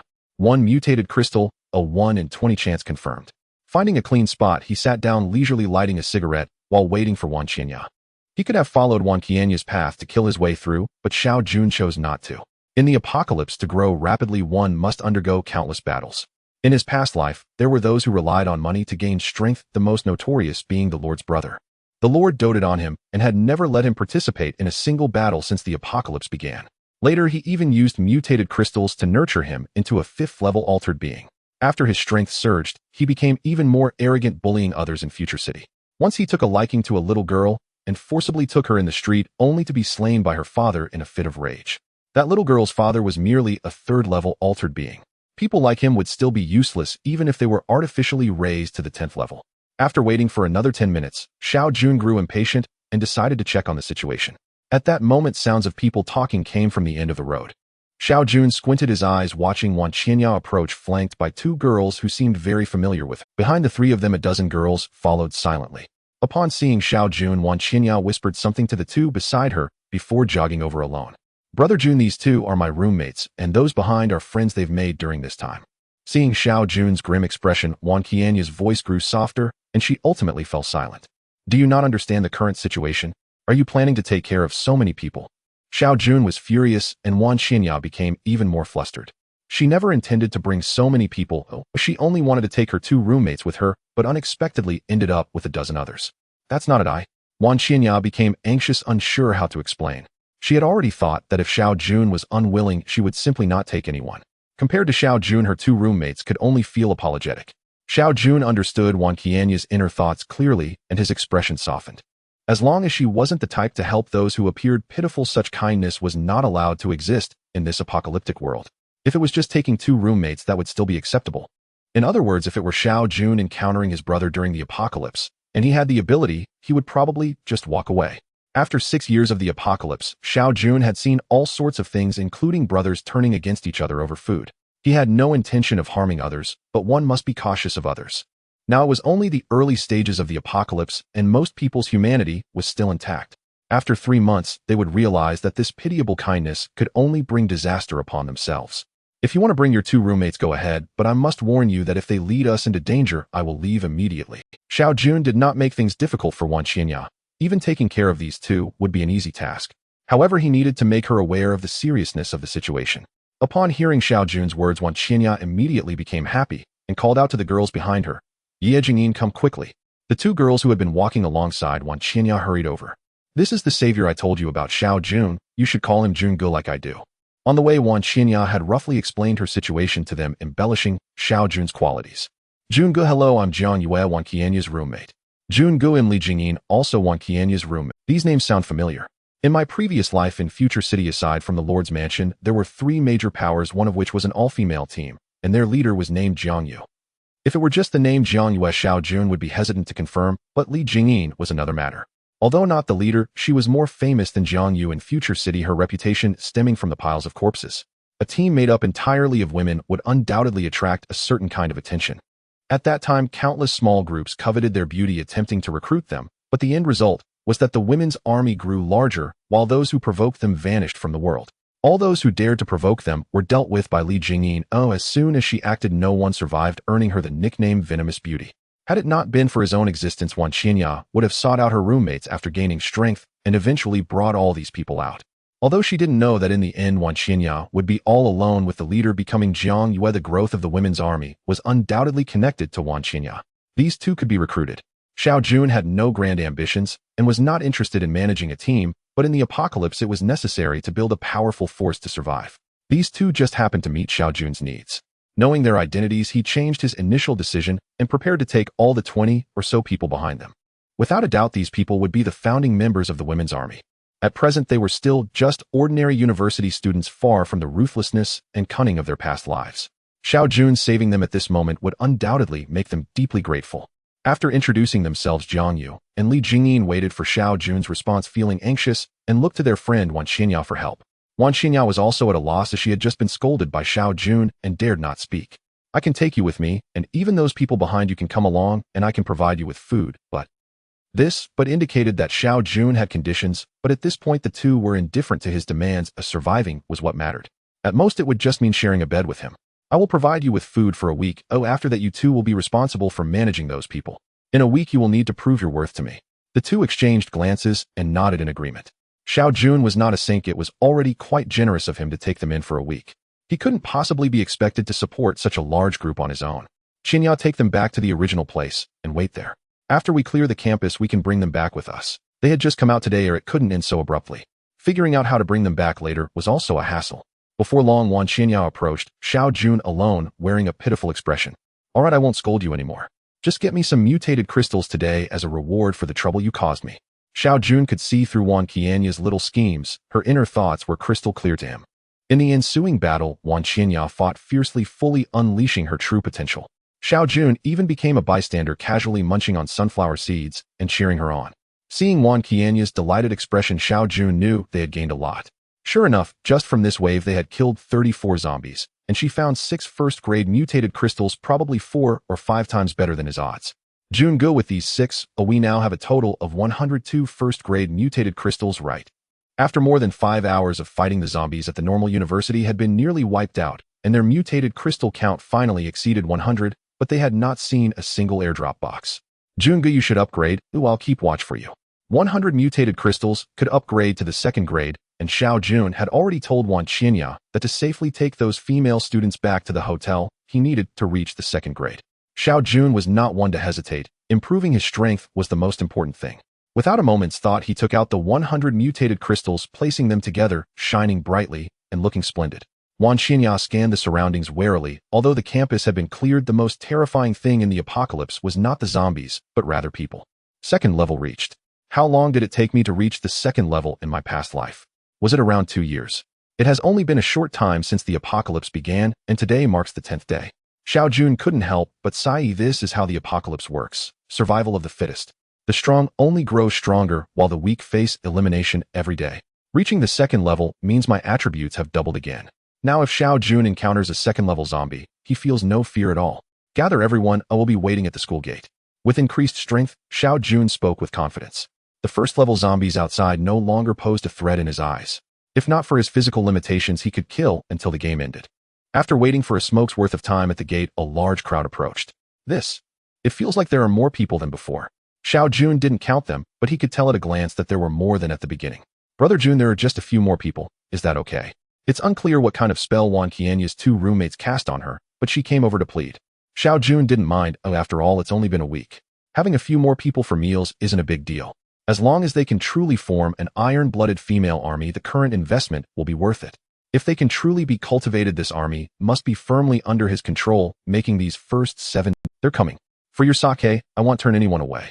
I can still afford a few more people, but how do you plan to repay? Wan Qianya fidgeted, glancing at the people behind her. Thinking they couldn't hear her, she tiptoed and whispered something in Xiao Jun's ear. After speaking, Wan Qianya's face turned bright red, while Xiao Jun's body tensed, becoming fully alert. The distance from the normal university to the hotel wasn't far, but the dense zombies along the way posed a significant problem. When Xiao Jun and his companion came over, they relied entirely on their skills to sneak past. But now that the numbers have increased, it was impossible to sneak past without alarming the zombies. The only option was to fight through. Fortunately, he had upgraded to a second-level mutant capable of crushing a horde of first-level zombies. He just hoped not to encounter any second-level zombies, as he definitely couldn't protect them then. Qianya, protect them well, and stay behind me. Remember to arrange for someone to search the corpses. Even in this situation, Xiao Jun didn't forget about the mutated crystals. They were more valuable than human lives. Everyone stay close. If you drop it, no one will care. With that, Xiao Jun charged forward, wielding dual blades. The girls behind had never seen such a scene, each one gazing at him with admiration. Is this man really a savior? The way he swings his blade feels so reassuring. Ahem. Stop staring. Follow the plan we arranged. Take turns searching the corpses, just like I started. Anyone unwilling can leave. Wan Qianya cast a disapproving glance at the group of women in front of her, feeling a hint of regret. Did she just bring herself a bunch of rivals? Perhaps sensing the killing intent in Wan Qianya's gaze, the girls snapped back to reality, all lowering their heads to ease the awkwardness. At this moment, Xiao Jun had already cleared a path ahead, and Wan Qianya fell silent, leaving the next steps to Jiang Yu to command, while she took care of any straggling zombies. Everyone move quickly. You need to understand the situation. If you don't want to do this, you can go back. Some people are just born to be team leaders. She knows what methods to use at the right moments and can accurately assess the circumstances. In the apocalypse, the power of teamwork far exceeds that of an individual, especially for inherently weaker women. If they don't unite, they either become playthings for men or perish. This is also why Jiang Yu is leading these people. Even Xiao Jun, who was fighting ahead, turned to glance at Jiang Yu. This girl is quite unique. It's hard to tell if that's a good or bad thing. Pushing those thoughts aside for now, Xiao Jun continued to lead the way while the line of girls under Jiang Yu's command lost their initial panic and everything became orderly. From the school to the hotel, a full 2 kilometers.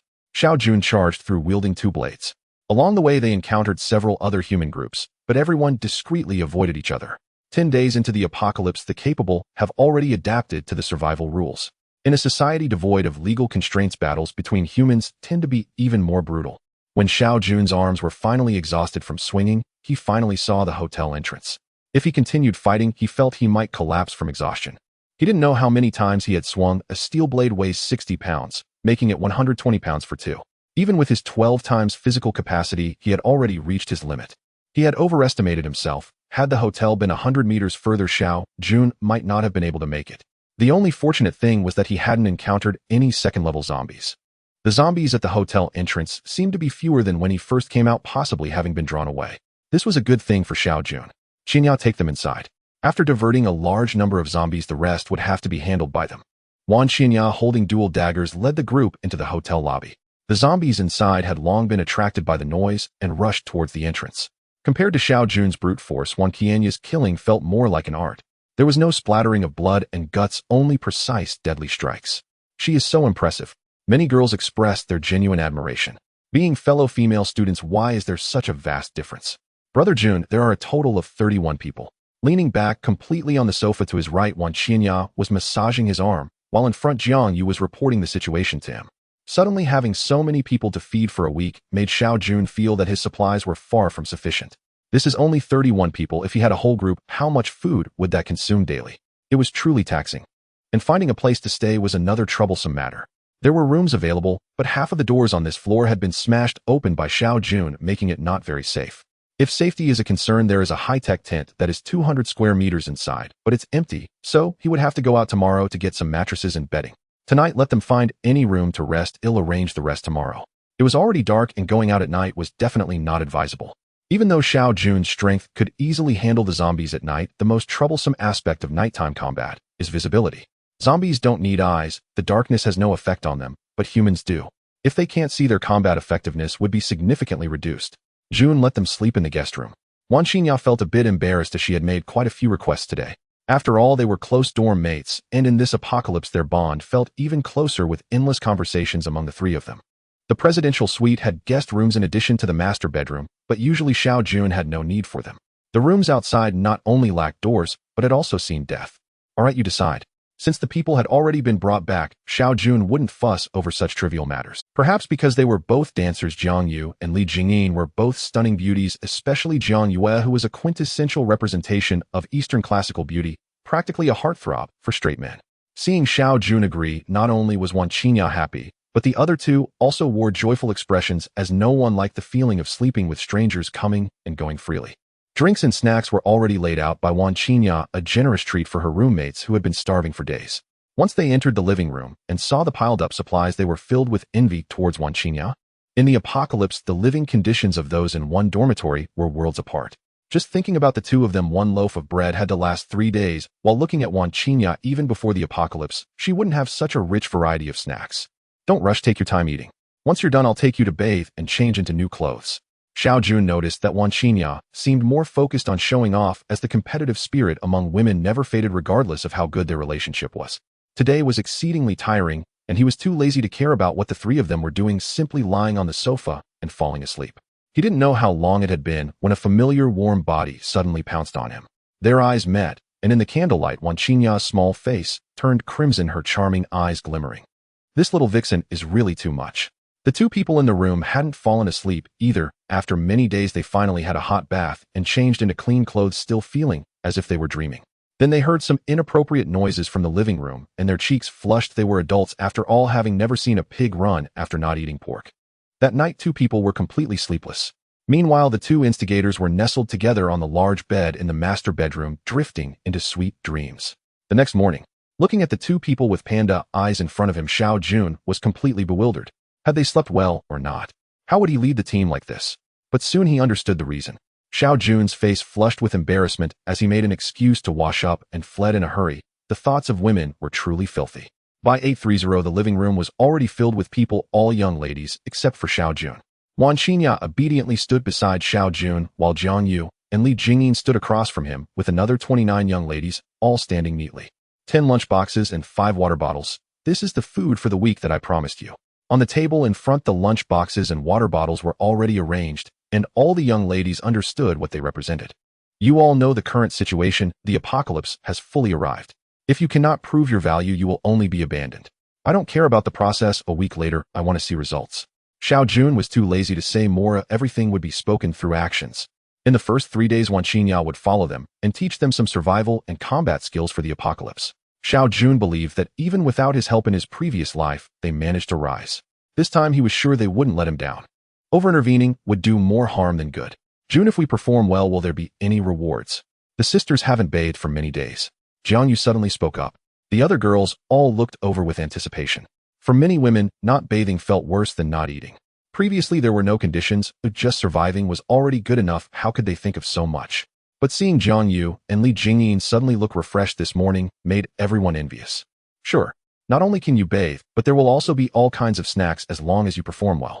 To get them to willingly work for him, saving their lives alone wouldn't suffice. He had to show them hope. Xiao Jun hadn't thought of it before, but with Jiang Yu's little suggestion he understood. No wonder she was one of the leaders of the 3 groups. She was born to be a leader. With Xiao Jun's promise, the initial fear among the crowd faded significantly, each one filled with enthusiasm. Xiao Jun had a total of 3 steel knives. This time, he gave 2 to Jiang Yu for distribution, while the others had to figure out how to get their own weapons. As long as one thinks anything can become a weapon. While knives might be hard to find outside, there were plenty of wooden or iron rods, more than enough to deal with first-tier zombies. Watching this group of girls go downstairs, Xiao Jun wondered how many of them would make it out alive. After they all left, Xiao Jun set out on his own, needing to find not only airdrop boxes, but also to gather more supplies. The 21st floor of the hotel was already quite quiet. Many had chosen to go downstairs due to lack of food, but the vast majority had become food for zombies with few surviving.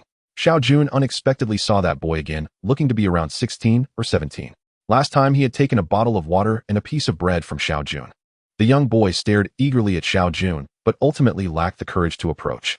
Xiao Jun didn't pay him much attention either. There were many pitiful people in the world, and who would care without value? Wasn't his previous life the same, just barely surviving?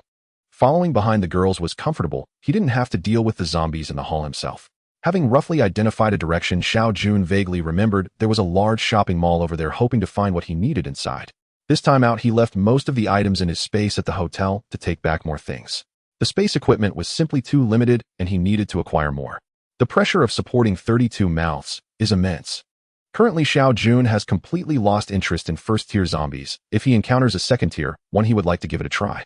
However, the second-tier zombie he encountered the day before yesterday seemed merely an illusion, as if a bug in a game that was promptly fixed. Xiao Jun also hoped for this. A slower progress would better suit the development of his all-female team at this stage. 9 o'clock. The airdrop rain fell once again. 5 minutes later, shadows flitted across various places in the city, and even Xiao Jun saw several of them. Now the surviving humans have understood that this airdrop box is their hope for survival. Xiao Jun ran towards a promising location where an airdrop box was set to land. No matter the circumstances, the airdrop box is always of utmost importance. Soon Xiao Jun spotted an airdrop box that had landed in a small square. After several consecutive days of zombie rain, even a small square was occupied by dozens of zombies. No more chatter, just get it done. At this moment, from another direction, 6 people suddenly appeared with a clear goal in mind: the airdrop box. Since what he had set his sights on surely wouldn't be snatched away by others, Xiao Jun abruptly quickened his pace. Within a few seconds, he arrived in front of the airdrop box, having knocked down all the zombies along the way.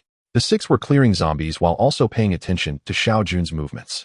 Upon witnessing this scene, they all widened their eyes in disbelief. A lunchbox and a water bottle. The white light disappeared. It was merely a low-tier airdrop box. When the 6 finally reached the airdrop box, they found that the white light had vanished and the items had already been taken by Xiao Jun. Brother, with your skills, would you like to join us? It's fine that the items are gone. There are still people. Such skills, even in their camp, only 1 or 2 people could achieve. Seeing him alone, wouldn't it be a pity? Having stowed away his items, Xiao Jun shook his head, preparing to leave. Brother, in the face of this human disaster, we should unite together. In our survivor team, we have gathered over 1,000 survivors, and the number is doubling every day. With your skills, once you join us, you won't have to worry about food and shelter anymore. Xiao Jun paused. The survivor team intrigued him. If he remembered correctly, the future city in his last life began as a survivor team, which later grew larger, establishing the future city. The leader of the survivor team established the Lord's residence, while he himself became the city lord. Seeing Xiao Jun halt, the speaker quickly stepped forward. In the survivor camp, everything is based on contributions. If he could bring back such an expert, it would be worth much more than finding a low-tier airdrop box. At least he could get a lunchbox and a water bottle. Brother, our camp's leader is named Chun Gang, who is said to be a second-tier mutant. Joining our team guaranteed. Chun Gang, it's indeed him, the lord of the future city, and also its top expert. Having gained the experience from his previous life, he became a second-tier mutant just yesterday, yet this Chun Gang has also quickly reached the second tier. Indeed impressive. Xiao Jun displayed a thoughtful expression, but hesitated. Seemingly sensing Xiao Jun's hesitation, the other party continued. Brother, is there something troubling you? As long as you join our survivor team, your matters will become ours. As long as you join and let me get the reward, the rest is none of my business. Goodness, this person must have been involved in multi-level marketing before being all talk and no action. It's not that, I just have some friends and family to discuss with. How about you tell me your team's address, and once I discuss it, Currently, Xiao Jun definitely wouldn't go. He had the strength to be self-sufficient, so why should he be constrained? The man felt a bit troubled. It wasn't that the team's address was a secret, but if Xiao Jun went on his own, the reward might not be his. The man wanted to say something more, but Xiao Jun insisted on discussing it before making a decision. The man had no choice. He couldn't force a sale, especially since he wasn't Xiao Jun's opponent. Xiao, brother, if you join our team, remember to mention my name, okay? In the end, they exchanged names, and as they departed, the man named Wang Ding kept reminding Xiao Jun that this reward couldn't just be thrown away. I didn't expect the survivor team's base to be in a middle school. That's quite a good choice. Xiao Jun pondered whether he should also change locations. Middle schools generally aren't as large as universities, but they do have dormitories. Accommodation wouldn't be an issue. Moreover, unlike hotels where one might find themselves surrounded by zombies one day and unable to escape, As long as they close the main gate of the campus apart from the zombies that drop in daily, those outside won't be able to enter. As long as they clean up the zombies on campus every morning, no new zombies would appear throughout the day. This is simply a way to farm monsters for experience. The security is high, and there might even be unexpected surprises like an airdrop box landing right at home. If he had a few more people, they could also find a school, but with just about 30 individuals, it's better to set up tents and parting ways with the other party. Xiao Jun continued to search for new airdrop boxes, hoping to acquire more space. Currently, the most needed item is spatial equipment. The abundance of supplies in the city cannot be taken away. Once the fourth disaster strikes, everything here will be buried beneath the ruins, making it much harder to search. In his last life during the early establishment of the future city, countless people dug through ruins daily, hoping to find the storeroom of a supermarket. Even finding the smallest convenience store could yield a fortune. Perhaps today Xiao Jun had good luck. Having not walked far, he spotted an airdrop box, and there were two placed side by side. In the distance, a four-person team was diligently clearing zombies making their way towards the airdrop box. This time Xiao Jun didn't rush forward, for he spotted a familiar foe, a second-tier zombie. Those unfamiliar would find it difficult to distinguish the differences in zombie levels, but for someone as seasoned as Xiao Jun, he could easily judge even without examining its claws. In the next moment, the second-tier zombie moved, its target being the four people. When they mistook it for an ordinary zombie and attacked, they were doomed. The second-tier zombie's sharp claws effortlessly shredded their wooden weapons, and in their terrified expressions it turned them into its kind. Xiao Jun sighed. It was his turn to take the stage. Perhaps due to the scarcity of second-tier zombies, wherever there are second-tier zombies, first-tier zombies tend to be much fewer. After gaining 4 new subordinates, the zombie failed to react when it saw another human daring to step forward. However, with its simple intellect, it found it difficult to understand the reason, so it bared its teeth and lunged at Xiao Jun. A vertical slash, and the steel knife collided with its claws, producing a deafening sound. Xiao Jun truly wondered how the zombie's claws could withstand such a high-tech steel knife. With just that one strike from Xiao Jun, even alloy steel would have been cleaved apart, yet the opponent's claws remained intact. Xiao Jun did not give the zombie a chance to breathe, gripping the knife with both hands and striking down one after another. Second-tier zombies were not like first-tier zombies. First-tier zombies do not evade or defend, they charge headlong, making them easy to kill. Second-tier zombies have developed a semblance of intelligence and understand that blocking a knife with their heads is unwise. Thus, for every strike Xiao Jun made, the zombie used its claws to block. Xiao Jun, feeling stubborn, did not change his technique, wanting to test the strength of this second-tier zombie. After a continuous barrage of over 30 strikes, he heard a crisp sound as the zombie's claws shattered. For the final blow, the second-tier zombie instinctively raised its hands to shield itself. The steel knife sliced down without any obstruction, cleaving it in two.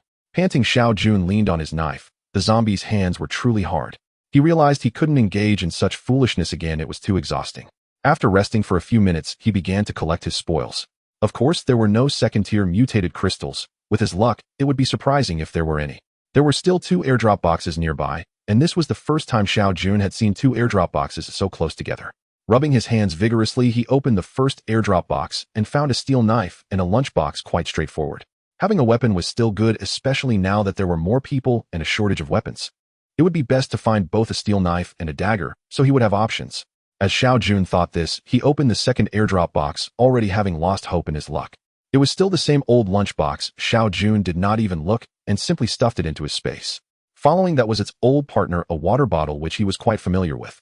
After finishing with the airdrop box, Xiao Jun turned to leave, still mulling over the events that had just transpired. Wait a moment. There was still white light. This was an advanced airdrop box. His body came to a halt as he caught a glimpse of the faint white light, prompting him to turn back. He rubbed his hands vigorously again, as if this action could bring him good fortune. The third item was a dagger. The fourth item was a new gadget, a high-tech toilet. A toilet commonly used by ordinary people while traveling, convenient to use, can automatically decompose waste. It was a fun gadget. Since the apocalypse had not lasted long, and Xiao Jun lived on a higher floor, his toilet was still usable. Those on lower floors were probably already reeking. With this, he could use the toilet without worry and even save water. The fifth item. Xiao Jun looked strangely at this small item in his hand. It seemed a bit inappropriate in this apocalypse. Ultra-thin fragrance type, providing you with the ultimate experience. Note: contains 10,000 pieces. This was indeed high-tech. Just like a spatial ring, with a gentle touch, the item unfolded like a line, truly ultra-thin. An advanced airdrop box. Although it did not yield any spatial equipment, Xiao Jun was quite satisfied with the 2 new items, both of which could be useful. After inspecting this airdrop box, Xiao Jun changed his strategy. He realized a pattern the last time he defeated a second-tier zombie. It was beside an airdrop box on the road, and ultimately, he uncovered a premium airdrop box. This time, while it wasn't a premium airdrop box, it was still an advanced one. Following this line of thought, could it be that wherever there were second-tier zombies, there would be high-quality airdrop boxes? Since he had only encountered 2, Xiao Jun couldn't be sure. If he could encounter a few more, he would know for certain. With this idea in mind, he decided not to search through the courtyards anymore and began to focus on the airdrop boxes on the roads. There are many zombies on the road, and even if an airdrop box is discovered, most people would not dare to approach it. In the past, Xiao Jun would not have specifically sought out airdrop boxes on the street, as it was labor-intensive and thankless. However, now with a change in mindset, he quickly discovered another airdrop box. Xiao Jun hid nearby, observing carefully for 2 minutes, but did not see any second-tier zombies. After some thought, he decided to give up. With 100 or so first-tier zombies surrounding an airdrop box, even if he could defeat them, he would be utterly exhausted. It simply wasn't worth the trouble. In the apocalypse, one must always remember to preserve their strength, as you never know what danger might come your way. This danger could come from strange creatures or from humans. After wandering around for a while, Xiao Jun discovered a second airdrop box. This time, before he could properly observe, a second-tier zombie had already spotted him. "Hey, I've been waiting for you." With the steel knife held horizontally across his chest in his left hand and the other dragging on the ground in his right, he prepared to respond to the oncoming threat. The zombie charged fiercely, and its death was swift and decisive. One knife blocked its attack, while the other swiftly finished it off.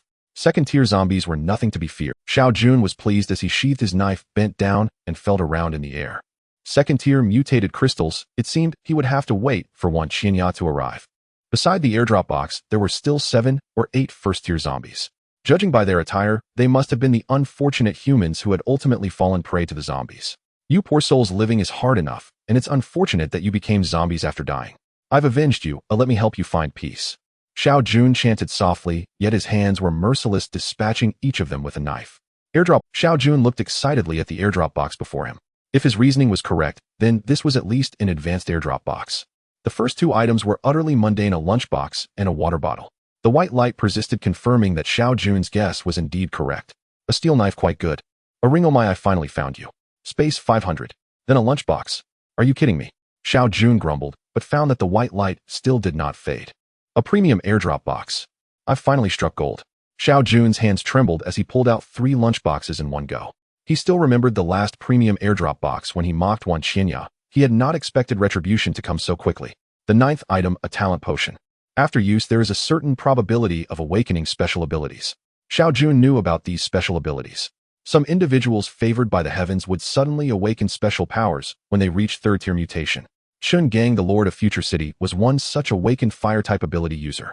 In his previous life, Xiao Jun was also a 3rd-tier mutant, but had not awakened any special abilities.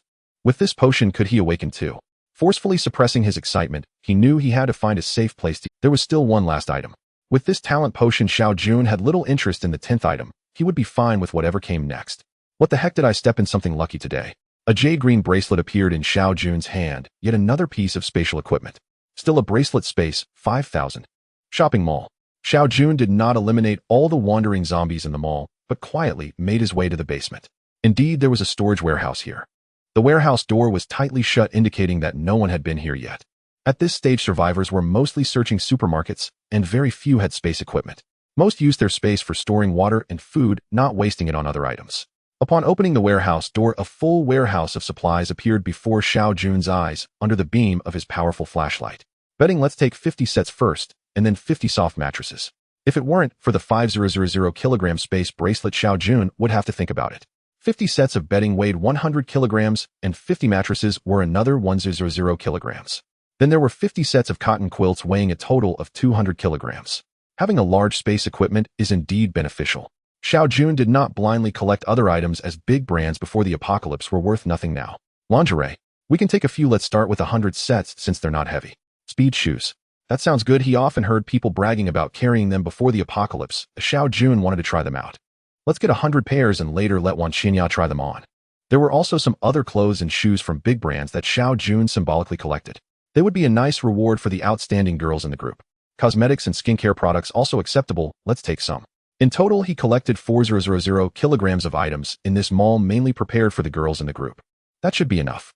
After observing the surroundings, he noticed zombies guarding outside. It was dark and very safe here.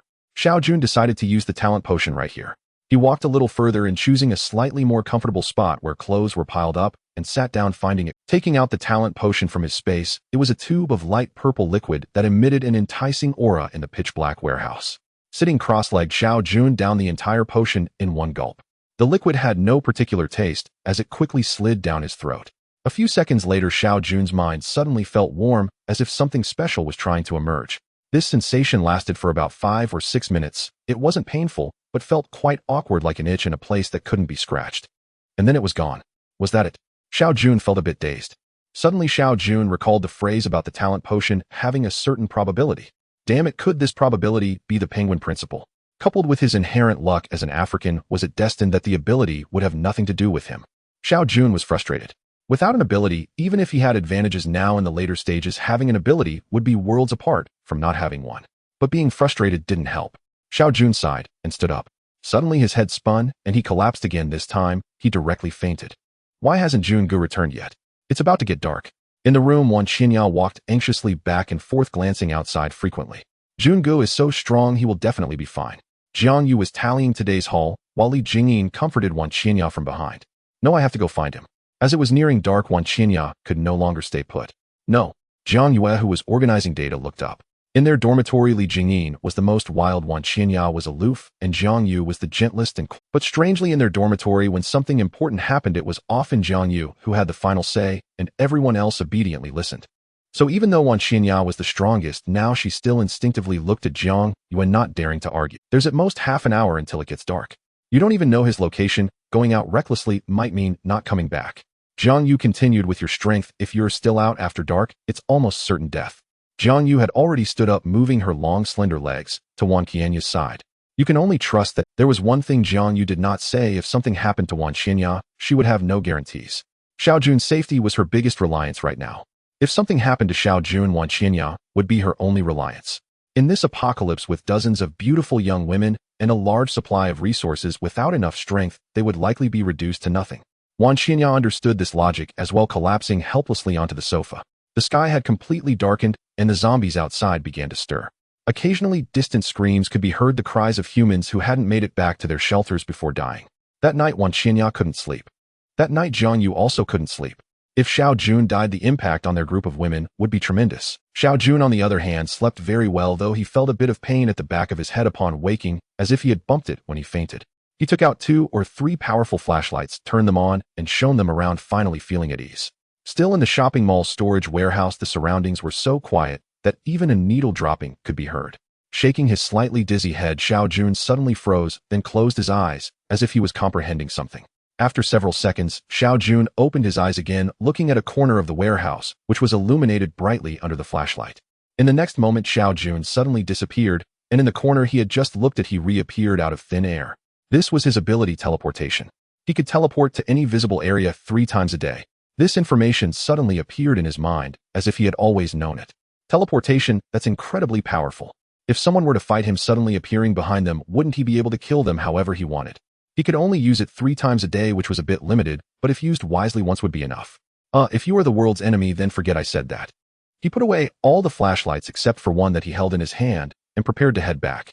Today's outing had yielded an incredible amount.